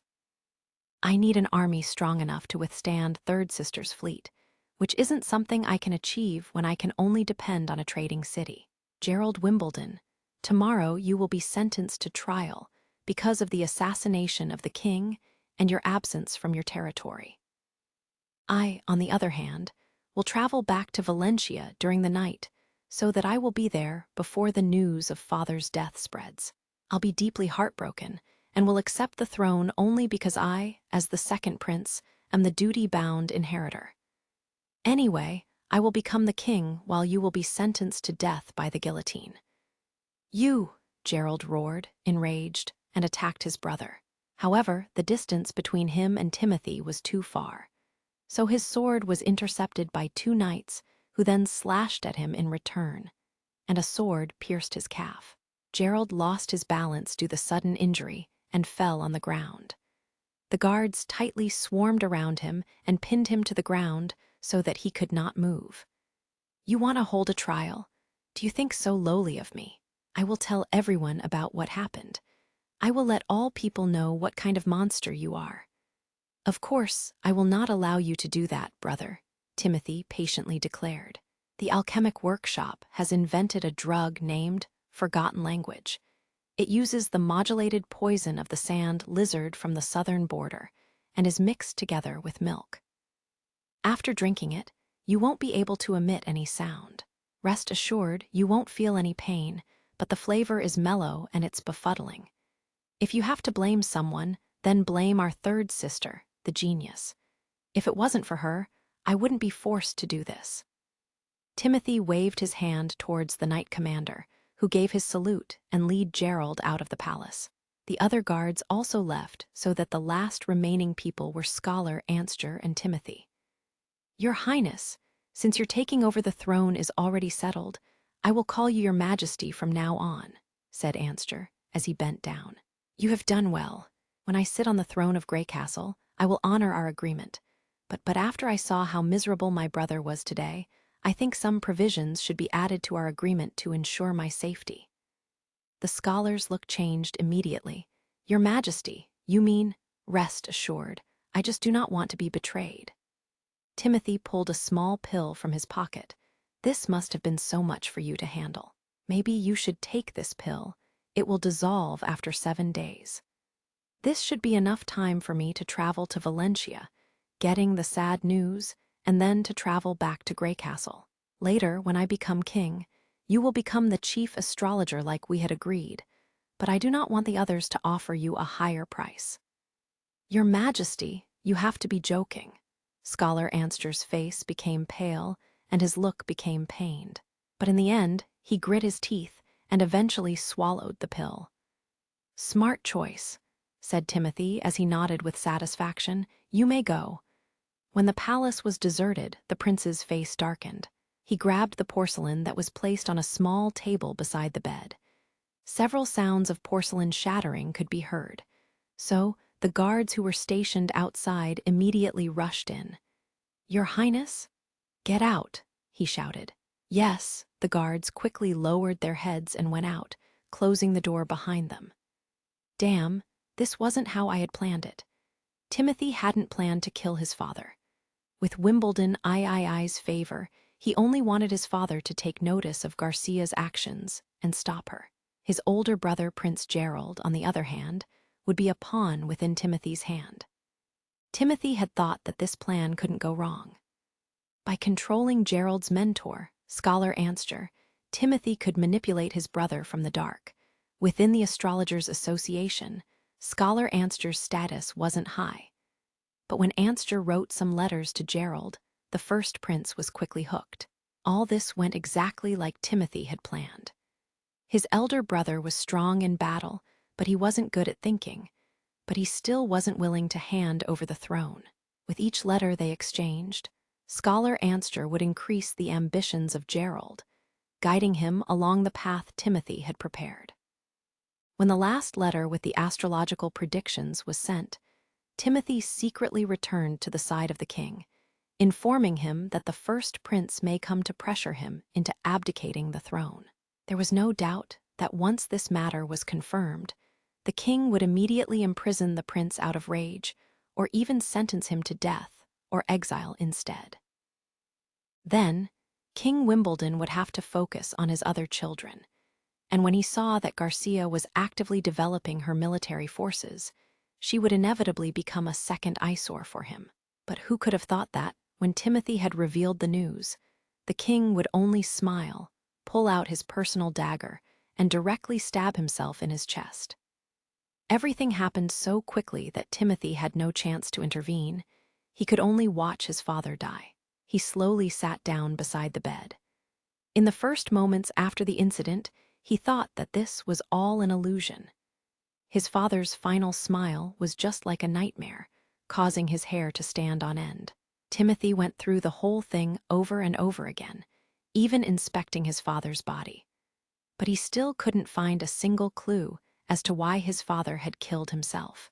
He also thought about the idea that it was simply a double, but he couldn't find any flaws in the situation in front of him. Even the remnants of his father's old wounds were exactly the same as he remembered. Seeing that Gerald had arrived to meet the king, he calmed down. With this, he could push the blame for King Wimbledon III's death onto the first prince, and then he could use his own identity as the second prince to inherit the throne. After a smooth coronation, he would no longer be restricted to his own territory. Then, he could mobilize forces throughout the whole kingdom to pressure Garcia, forcing her to give up the harbor of clear water. It seemed that the ending was better than it could have been, but Timothy still felt deeply uneasy, as if he was led by an invisible hand who was already able to control the War of Grey Castle's upper nobility. But Timothy himself knew nothing about it. However, at the moment he could do nothing else besides claiming the throne, so he had no choice. Timothy Wimbledon swore to himself that if he ever found out who was the cause, he would let them know what happened when they angered a king. Chapter 47 Market Circulation. Chapter 47 Market Circulation. For the last week, it was fairly calm for Border Town. Iron Axe and Brian both said that the strength and number of the demonic beasts would gradually grow with the progression of the months of the demons. So, taking advantage of the situation where the pressure on the line of defense wasn't strong yet, Roland once again sent a boat with ore to Willow Town. Since the steam engine was put into use for mining in the North Slope mine, the number of miners had been reduced by half, but the production had steadily improved. Now it had been restored to the level of production from before the collapse. Using a machine to do the job saved a lot of manpower. Meanwhile, under Roland's orders, the mine production systems had undergone a preliminary reform. The former fixed payment for each day was changed into a variable pay. He let Barov put together a statistic about last year's average amount of ore produced daily. With this, he could set a standard, and everyone who mined more could increase their pay. An increased number of gemstones would result in a big reward. This move effectively increased the workers' enthusiasm for mining, so the mine became a bustling area. Roland naturally wanted to do more with his ore, now that he had more ore in hand. In addition to the plan to put a second steam engine into production, he also intended to manufacture a number of manual lathes. This lathe can be seen as something historical. It was commonly seen as an essential machine for implementing other tools. The anvil can be regarded as the most primitive tool. It was used for manual fixing and creating. It was better used to create, because using it to fix was really too inconvenient. Thereupon people would often try to fasten their product or place it in a recess on a table to fix their processed parts. For example, the early matchlock and flintlock gun barrels were placed into a recess on the anvil to be pounded out by hand. Later, manual creation became too slow to meet demand, so they needed tools to increase production speed. The lathe could be used according to different purposes. The tools could be fixed according to each need, and the manual and machine processing could be used together. So, the lathe could effectively improve the strength of pure manual labor and could be changed for every weak point. Roland also considered a manual milling machine. Although the milling machine had various functions, he wanted to mainly use it in order to process involute gears, so its architecture could also be simplified correspondingly. With a slot for a fixed tooth plate and a rotatable steel disc, customized cutting gear could be easily manufactured with Anna's help. By grinding off and polishing the top layer after it got heated to a red-hot state, erasing the slag on the iron, and then immersing it water to harden it, it would become a highly rigid custom disc. After the key problems were solved, Roland immediately gave Carter the order to hire 2 carpenters, who would build him a milling machine. Meanwhile, Anna continued to manufacture other metal parts in the castle backyard. Roland had to say that with Anna's help, metal processing had become as easy as forming clay, especially after she had mastered the retrieval of her flame. At the moment, she was protreating small items, forming their rough shapes within her hands. Seeing Anna take an iron ingot in her hand, melt it without further help, and shape it into the form she wanted caused Roland to sigh in wonder.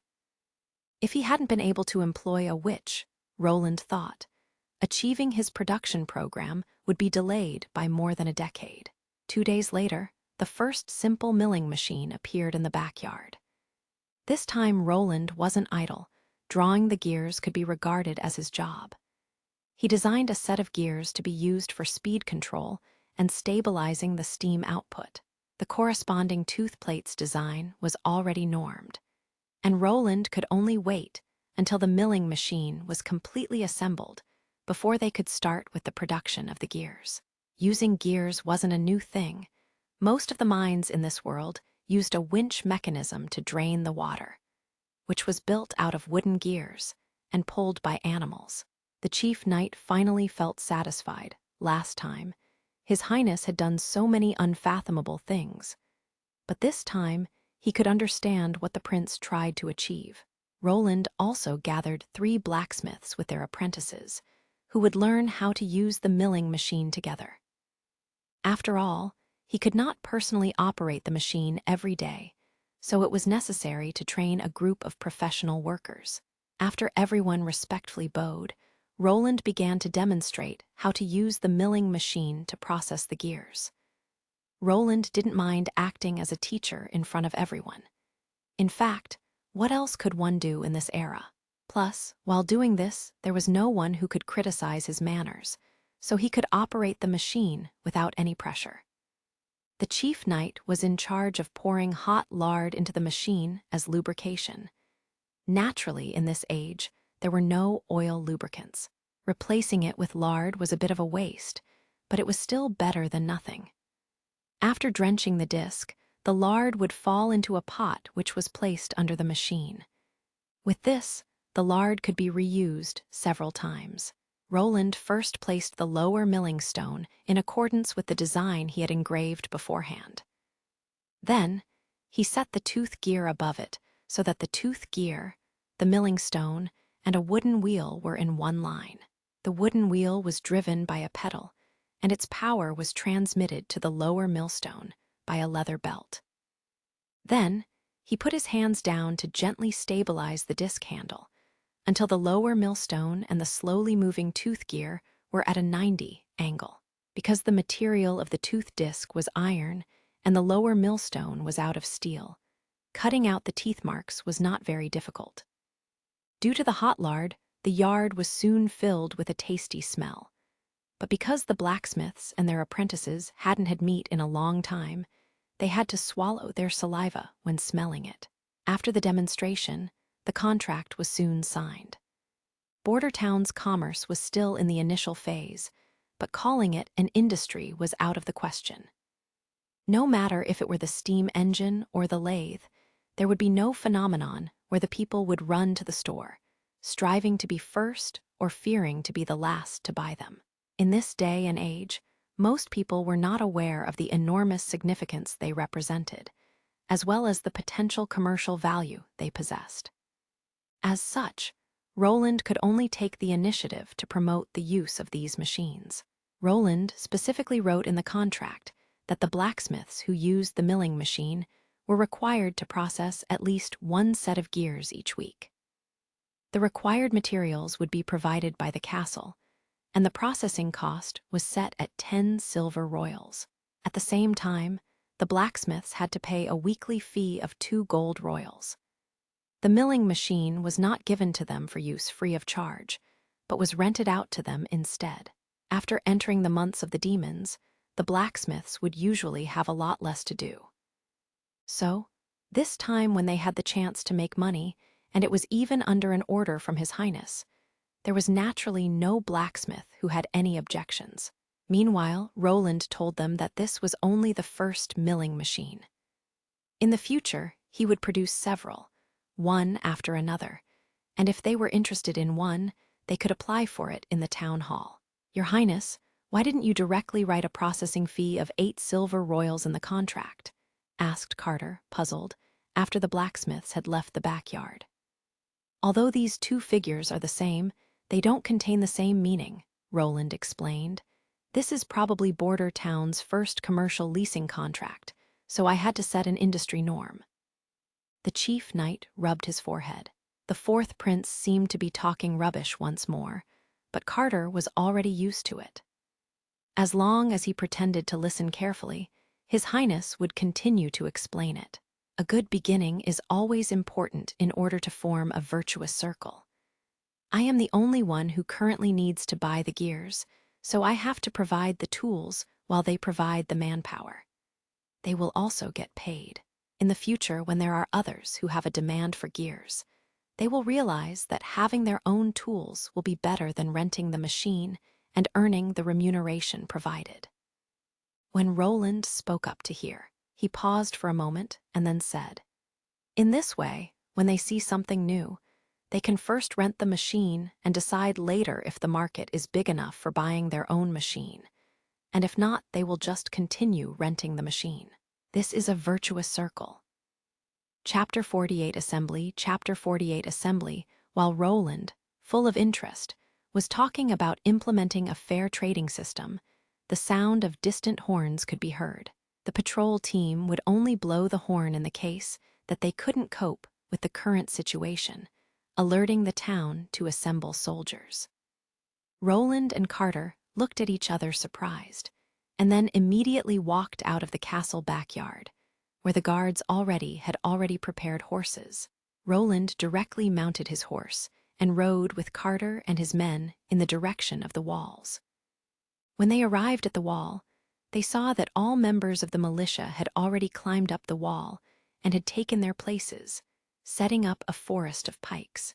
Seeing this gave Roland a feeling of relief. The eggs hadn't been a waste after all.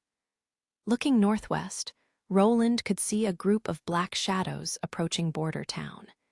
He reckoned that their numbers were over 20. Iron Axe left his defending position and trotted over. After giving a salute, he said, "Your Highness, this group of demonic beasts nearing us seem to be slightly strange." "Strange? Are you saying that they would normally not act as a group?" "That's not it," Iron Axe explained. "If they were to pack animals before the fall, then they would still retain that habit, such as the wolf species. But this kind of species doesn't belong to this kind. They normally wouldn't act this way. They seem to be on a mission." Earlier, the hunters had already seen the beasts killing each other. The demonic beasts were only a mutation of their former kind. Their actions would mostly be similar to their original habits, but at the same time, their desires would become stronger. In a sense, the intelligence of a demonic beast was lower than that of a wild animal. Because of their manic temper, they even crossed dangerous areas that they would normally never cross. Roland carefully observed the group of demonic beasts. He could see really big and small beasts, and could distinguish at least 2 different kinds of beasts, one kind wolf and the other bison. Species which would normally kill each other had suddenly learnt that they had to work together to accomplish something, because they still had to pass through some obstacles and traps set up by Iron Axe. They slowly crowded together in front of the center of the city wall. Vanner felt his hands become damp with sweat. His grip holding the pike had become somewhat slippery. Taking advantage of the fact that no one was looking at him, he secretly wiped his hands on his clothes. The hunter captain repeatedly said, "You have to relax, take deep breaths." Vanner repeatedly tried to do this, but still could not stop his accelerated heartbeat. He had already lived in the West for more than a decade, and he had always heard of the evil doings of the demonic beasts. Since the beginning of the months of the demons, the occasionally arriving demonic beasts were all shot down by the hunter squads, so he slowly lost his fear of the demonic beasts. He even thought of himself as a brave and battle-hardened soldier. But today, facing so many demonic beasts for the first time, Vanner's legs still trembled. He reminded himself that he was chosen by His Highness as a vice-captain, so Vanner tried to show a calm appearance and kept the defense position. The group of demonic beasts was now close enough that he could make out their appearances. Running in the front was one demonic beast of the bison species. On its head it had 2 arm-thick horns. It looked just like a black ram. The hair growing on its back seemed to cover it tightly like a cloak. When it was only 30 feet away from the wall, Vanner could feel the ground trembling. He licked his dry lips and waited for the captain to issue the command to thrust. Then a loud bang could be heard. The bison demonic beast actually didn't reduce its speed, but hit its head straight against the wall, totally crushing its head and splashing black blood everywhere, painting the wall black. Vanner didn't even have the time to breathe. The bison was immediately followed by 2 wolves, which jumped up off of the dead bison's back. "Thrust out." Hearing the captain's command, Vanner subconsciously thrust out with his pike, even though the wolf species wasn't rushing toward him. The effect of this thrust was clearly not as good as their thrusts during their training. Some thrust their pikes many times in succession, and some people who saw the wolves jump thrust their pikes only once, while others did not react for a long time even after hearing the command. As a result, only one wolf was driven back, and the other jumped through a gap in the pike forest and landed on the wall. "Keep the formation," yelled the captain once more, although Vanner would have liked to turn into a bird and look at the situation where the wolf had jumped on the wall. Iron Axe had emphasized many times during their training that when something broke through and came behind the front row, taking their attention, the front would turn into the most dangerous area. So he stared straight at the next group of attacking beasts with his eyes and gripped the pike as strongly as he could. The elite hunter squad was clearly better trained than the normal militia. Even before the wolf had landed, the hunters had already pulled out their cutlasses. Iron Axe was the quickest of all. He jumped directly in front of the wolf, only 1 step away, raised the butt of his gun, and firmly smashed it on the wolf's waist, hitting the wolf when it was still in the air so that it span many times in the air. Whether it was the strength or the defense, after the demonic beast's mutation, both were significantly improved. Such an attack clearly had not caused too much damage to it. The wolf could still stand up immediately after its crash and bare its sharp teeth. Unfortunately for the wolf, Iron Axe's muzzle had already arrived at its head. Bang! The demonic beast's skull exploded, and its brain matter flew everywhere. Without its brain, the wolf took 1 frail step backwards and collapsed while twitching. "The beast is dead. Continue to hold your positions." "My stomach, ah!" someone loudly screamed in despair. Vanner could see it in his peripheral vision. He saw a comrade leaning against the wall, tightly clutching his stomach, with blood-stained hands. His intestines are flowing out. The other wolf had rushed the wall up again and had clawed directly at him.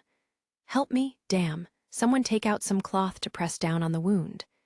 It was a chaotic scene. Other demonic beasts, like a wild boar, also rushed towards the wall. Despite its rough skin and flesh, the boar was so close that it had become a hedgehog due to the crossbow arrows shot by the hunters. Everybody don't panic, Roland thought. If Nightingale were here, she could have saved them from some trouble. Then he shouted, "Have you already forgotten what you learned during your training? How do you treat injured people? Handle it according the regulations." Hearing the prince's shout, Vanner immediately woke up and remembered his duty. As a vice captain responsible for a segment of the wall's defense, he was responsible for organizing a rescue whenever someone was injured. He ordered 2 of his subordinates, "You two, hurry and carry him towards the medical center, quickly." According to their previous experiences, the subordinates believed that this person would not survive. However, His Royal Highness had once said, "It's one thing to do something and not be successful, but doing nothing is forbidden." As a vice captain of the militia, Vanner needed to give priority to the implementation of orders and regulations.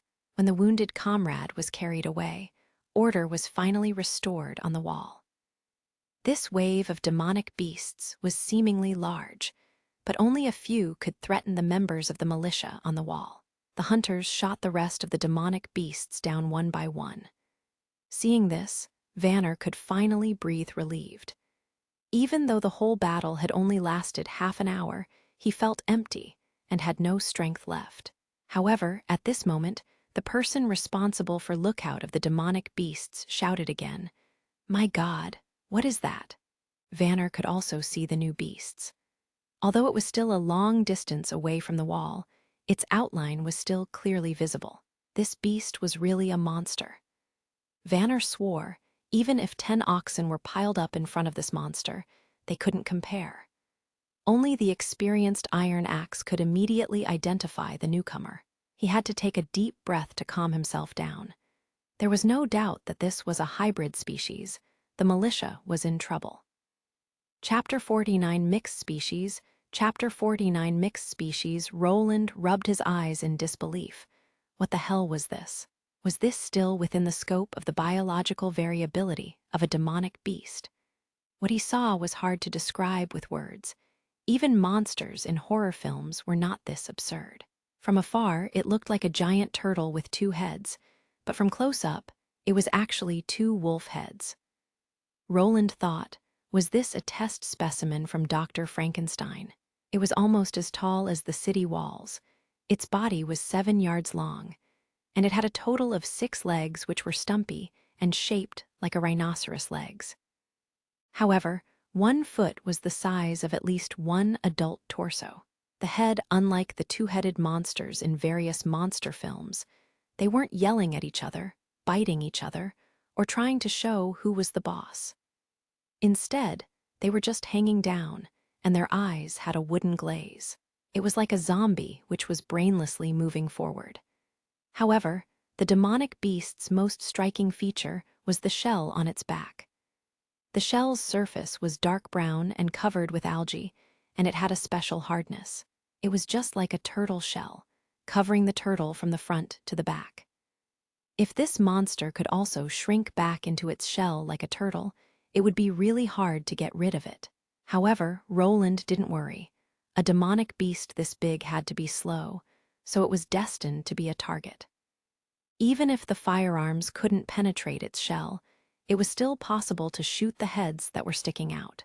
If it intended to hide in its shell, then they would have to turn it upside down with explosives. "Your Highness, this is a hybrid species." Iron Axe nervously leaned over and explained. "Now I can understand why the demonic beasts of different species work together. They seem to be under the control of the hybrid demonic beast." "So it was like a lion which commanded sheep?" Roland nodded. "So this is a completely different beast than the one you met last time." "It is also my first time seeing this kind of hybrid species. Although it looks bizarre, you can't get careless. As long as it's a mixed species, it will always be hard to deal with it. It will soon enter the range of our archers, so try to first kill it with bows and crossbows," ordered Roland. At this moment, since it was still lightly snowing and a strong wind was blowing from the north, the weather wasn't suitable for archery. However, 2 hunters of Iron Axe's personal squad were still confident that they could kill the beast. They climbed up the watchtower, tested the wind, and then fired their arrows into the air. The 2 arrows seemed like they had grown eyes. They rose to the highest point, and then, under the influence of wind and gravity, fell at an almost vertical angle onto their target. Just as envisioned, the arrows bounced off the shell. In Roland's brain, it even sounded like a ricochet. Seeing this, the hunters hurriedly inserted their next arrow on their strings and let loose a second wave. Finally, this volley received a result. This time, the impact area was in the front part of the monster, so one arrow precisely entered into the head of a wolf, while the other arrow was entered the neck of the other head. However, the demonic beasts didn't roar in anger or speed up its charge. It just stopped for a short pause, tucked its head into its shell, and then continued to slowly move forward. This change left everyone stunned. With this, the demonic beasts just looked like a tank. Its body was as low as possible above the ground, so that even a better shooter wouldn't be able to land an arrow. "Take your guns," Roland ordered. Now, the target was only 50 feet away from the wall. Even if the guns weren't carved rifled flintlocks, he didn't worry that they would miss. Carter and Iron Axe immediately went near the edge of the wall, laid the barrels of their guns on the horizontal frame of the wall, aimed, and fired. While a burst of white smoke was drifting away from the rifles, Roland could clearly see the bullet hitting the shell and splitting away some debris, even opening a small hole within the shell. However, the mixed species seemed to be unaffected, as it continued to maintain its original speed. It seemed that this layer of armor belonged to the strength category of biological carbon's intensity, thought Roland. Unfortunately, the lead balls were still too soft, so they were easily deformed and were not suitable to penetrate thick armor. So, those 4 rifles alone to break the mixed species armor was quite unrealistic. So the only option left was to use explosives. Iron Axe agreed with the prince's judgment. He immediately ordered his deputy to get the explosives as fast as possible. Because the demonic beast had already reached the walls, they didn't feel the earth tremble like it did when the demonic beast stomped toward the wall. Instead, it unexpectedly began to smash its shell against the wall again and again, just like a high-frequency rotary hammer. Suddenly, stone chips began to fly everywhere, and a number of cracks spread along the bound cement at a rapid speed. Rough walls were highly resistant to compression, but the tensile and shear resistance performance of the walls were very poor. That meant that the wall's ability to withstand the shock of vibration was almost zero. The people standing on the walls could feel a strong vibration, and soon, a shrill sound of friction was delivered to the ears of all the people standing on the wall. With this, the wall had begun to give up under the mixed species attack. However, its impact hadn't stopped. Instead, it started to move again, and soon the whole front half of the beast's body was embedded into the walls. The militia standing on the part of the wall with the cracks had already fled, and the invisible nightingale grabbed Roland by his waist and jumped down with him from the top of the wall. If at this moment someone was staring at the prince, he would see the prince's feet hanging above the floor, just like a ghost. When Vanner arrived carefully carrying a package of explosives, he was surprised to see that there was already a 9-foot-wide hole within the wall, and the demonic beast had already stepped through the wall, but was still maintaining its previous speed of slowly moving forwards. "Hurry," Iron Axe shouted. "Light it and put it at the foot of the demonic beast." Although Vanner's hand were shaking, his mind unexpectedly became clear, and every detail of his training with the explosives emerged within his mind. It was a different version of explosives than used during the training.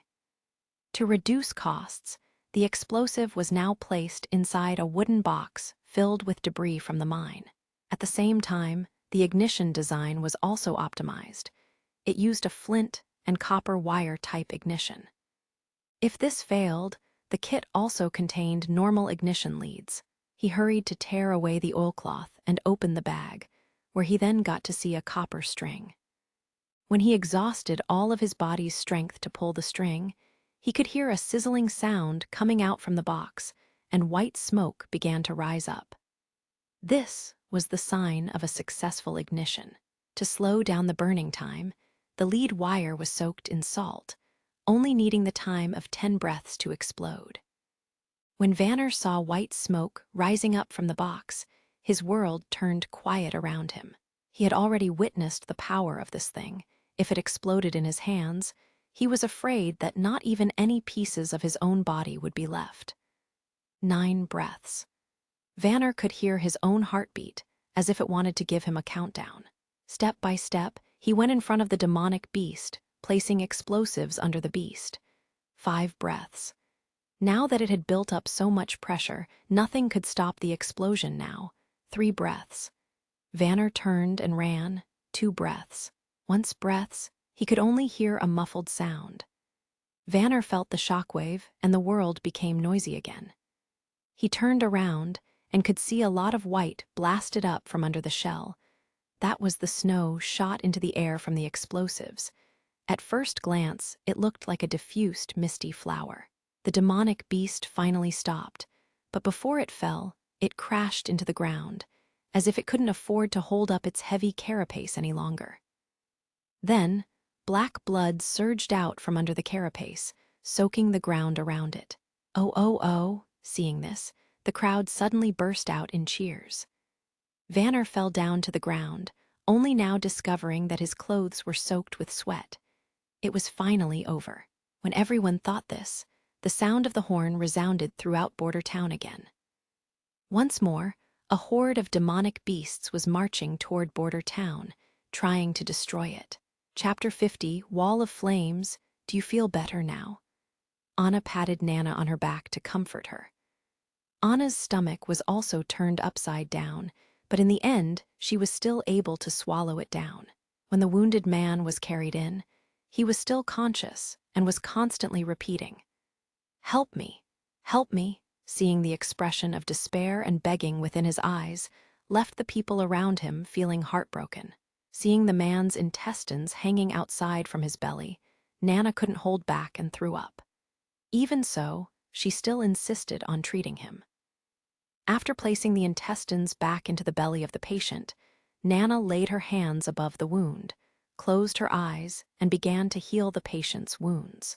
After the healing, Nana let out an exhausted sigh, leaned against Anna's shoulder, and whispered, "Today was the first time that the horn was blown. Do you think that His Highness is all right?" "I do not know." Anna shook her head.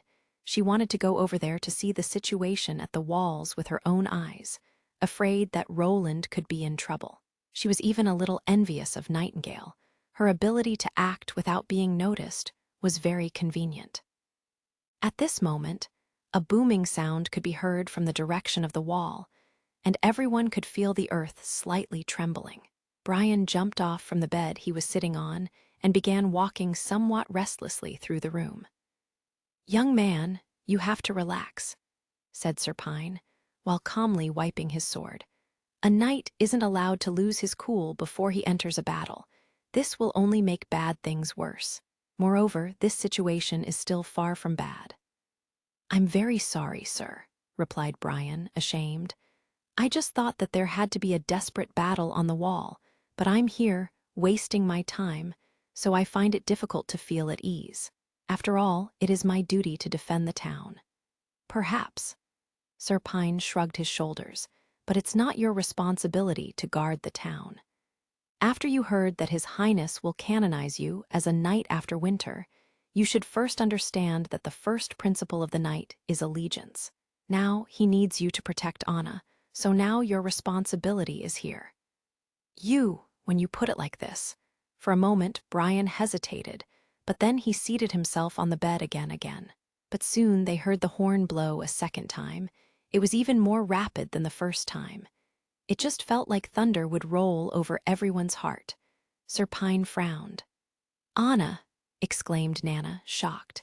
Sir Pine turned around and saw that the witch was running directly toward the door.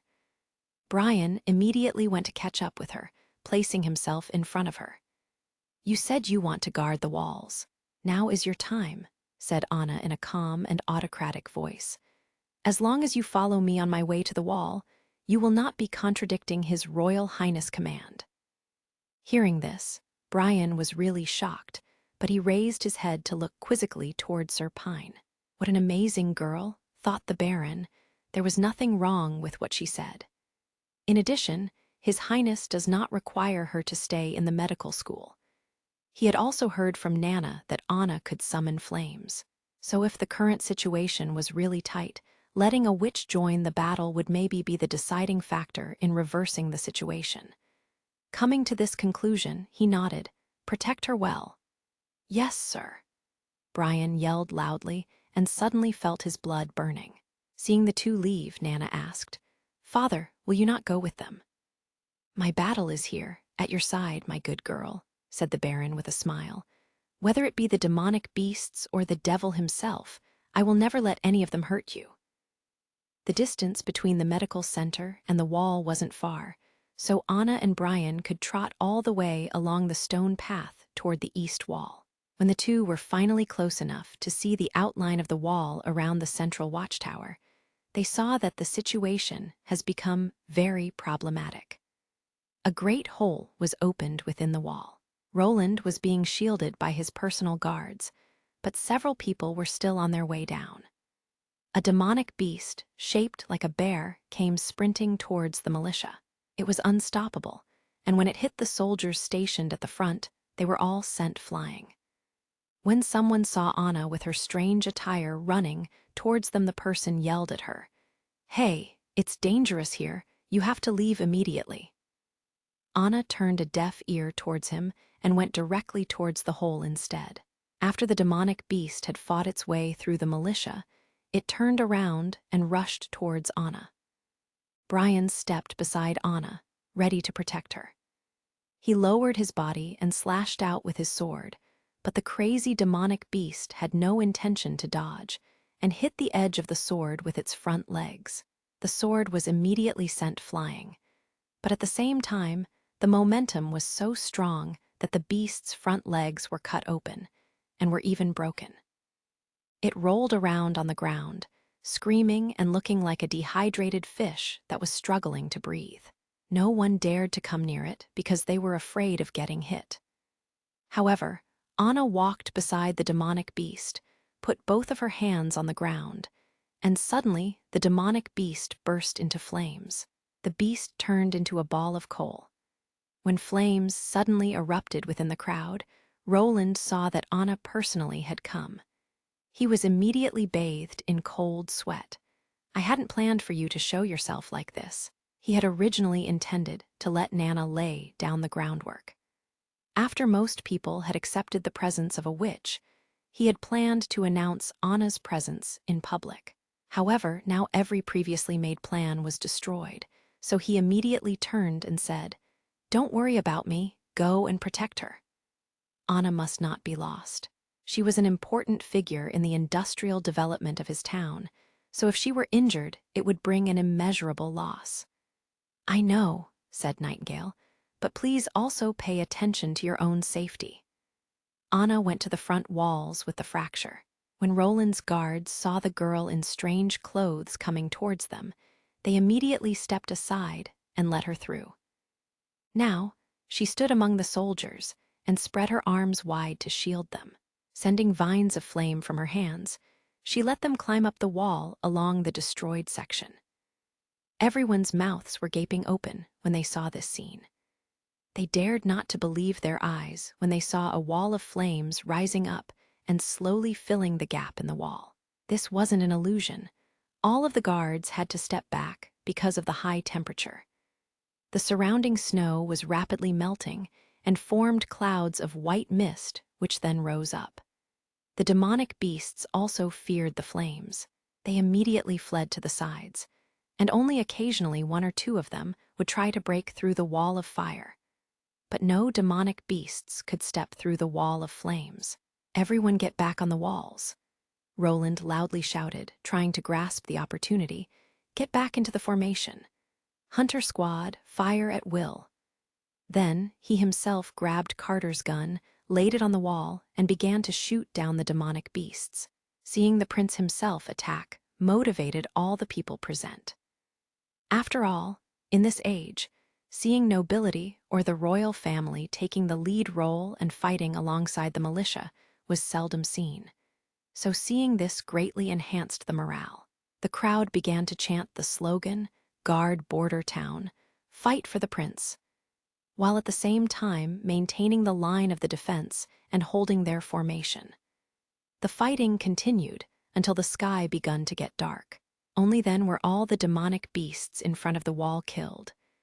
Slowly, the wall of flames began to disperse, and Anna, totally exhausted, wiped the sweat off her forehead. Then, Roland saw an incredible scene.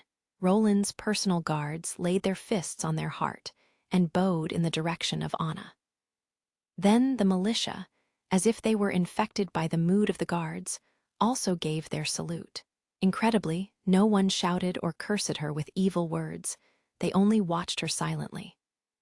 After the war, all of Border Town was quiet. Seeing a kind of incredible power which was never seen before for the first time was indeed terrifying. But this power was used in their favor. When seeing it used for the confrontation with their greatest enemies, their fear gradually disappeared, replaced by trust and gratitude. Roland's heart went crazy while walking towards Anna, but when he was by her side, he found her totally pale. She was walking unsteadily and was on the verge of collapsing. "Are you okay?" he worriedly asked her and held her by her shoulder. Anna saw the prince safe, gave him a forced smile, and then fell down in his arms.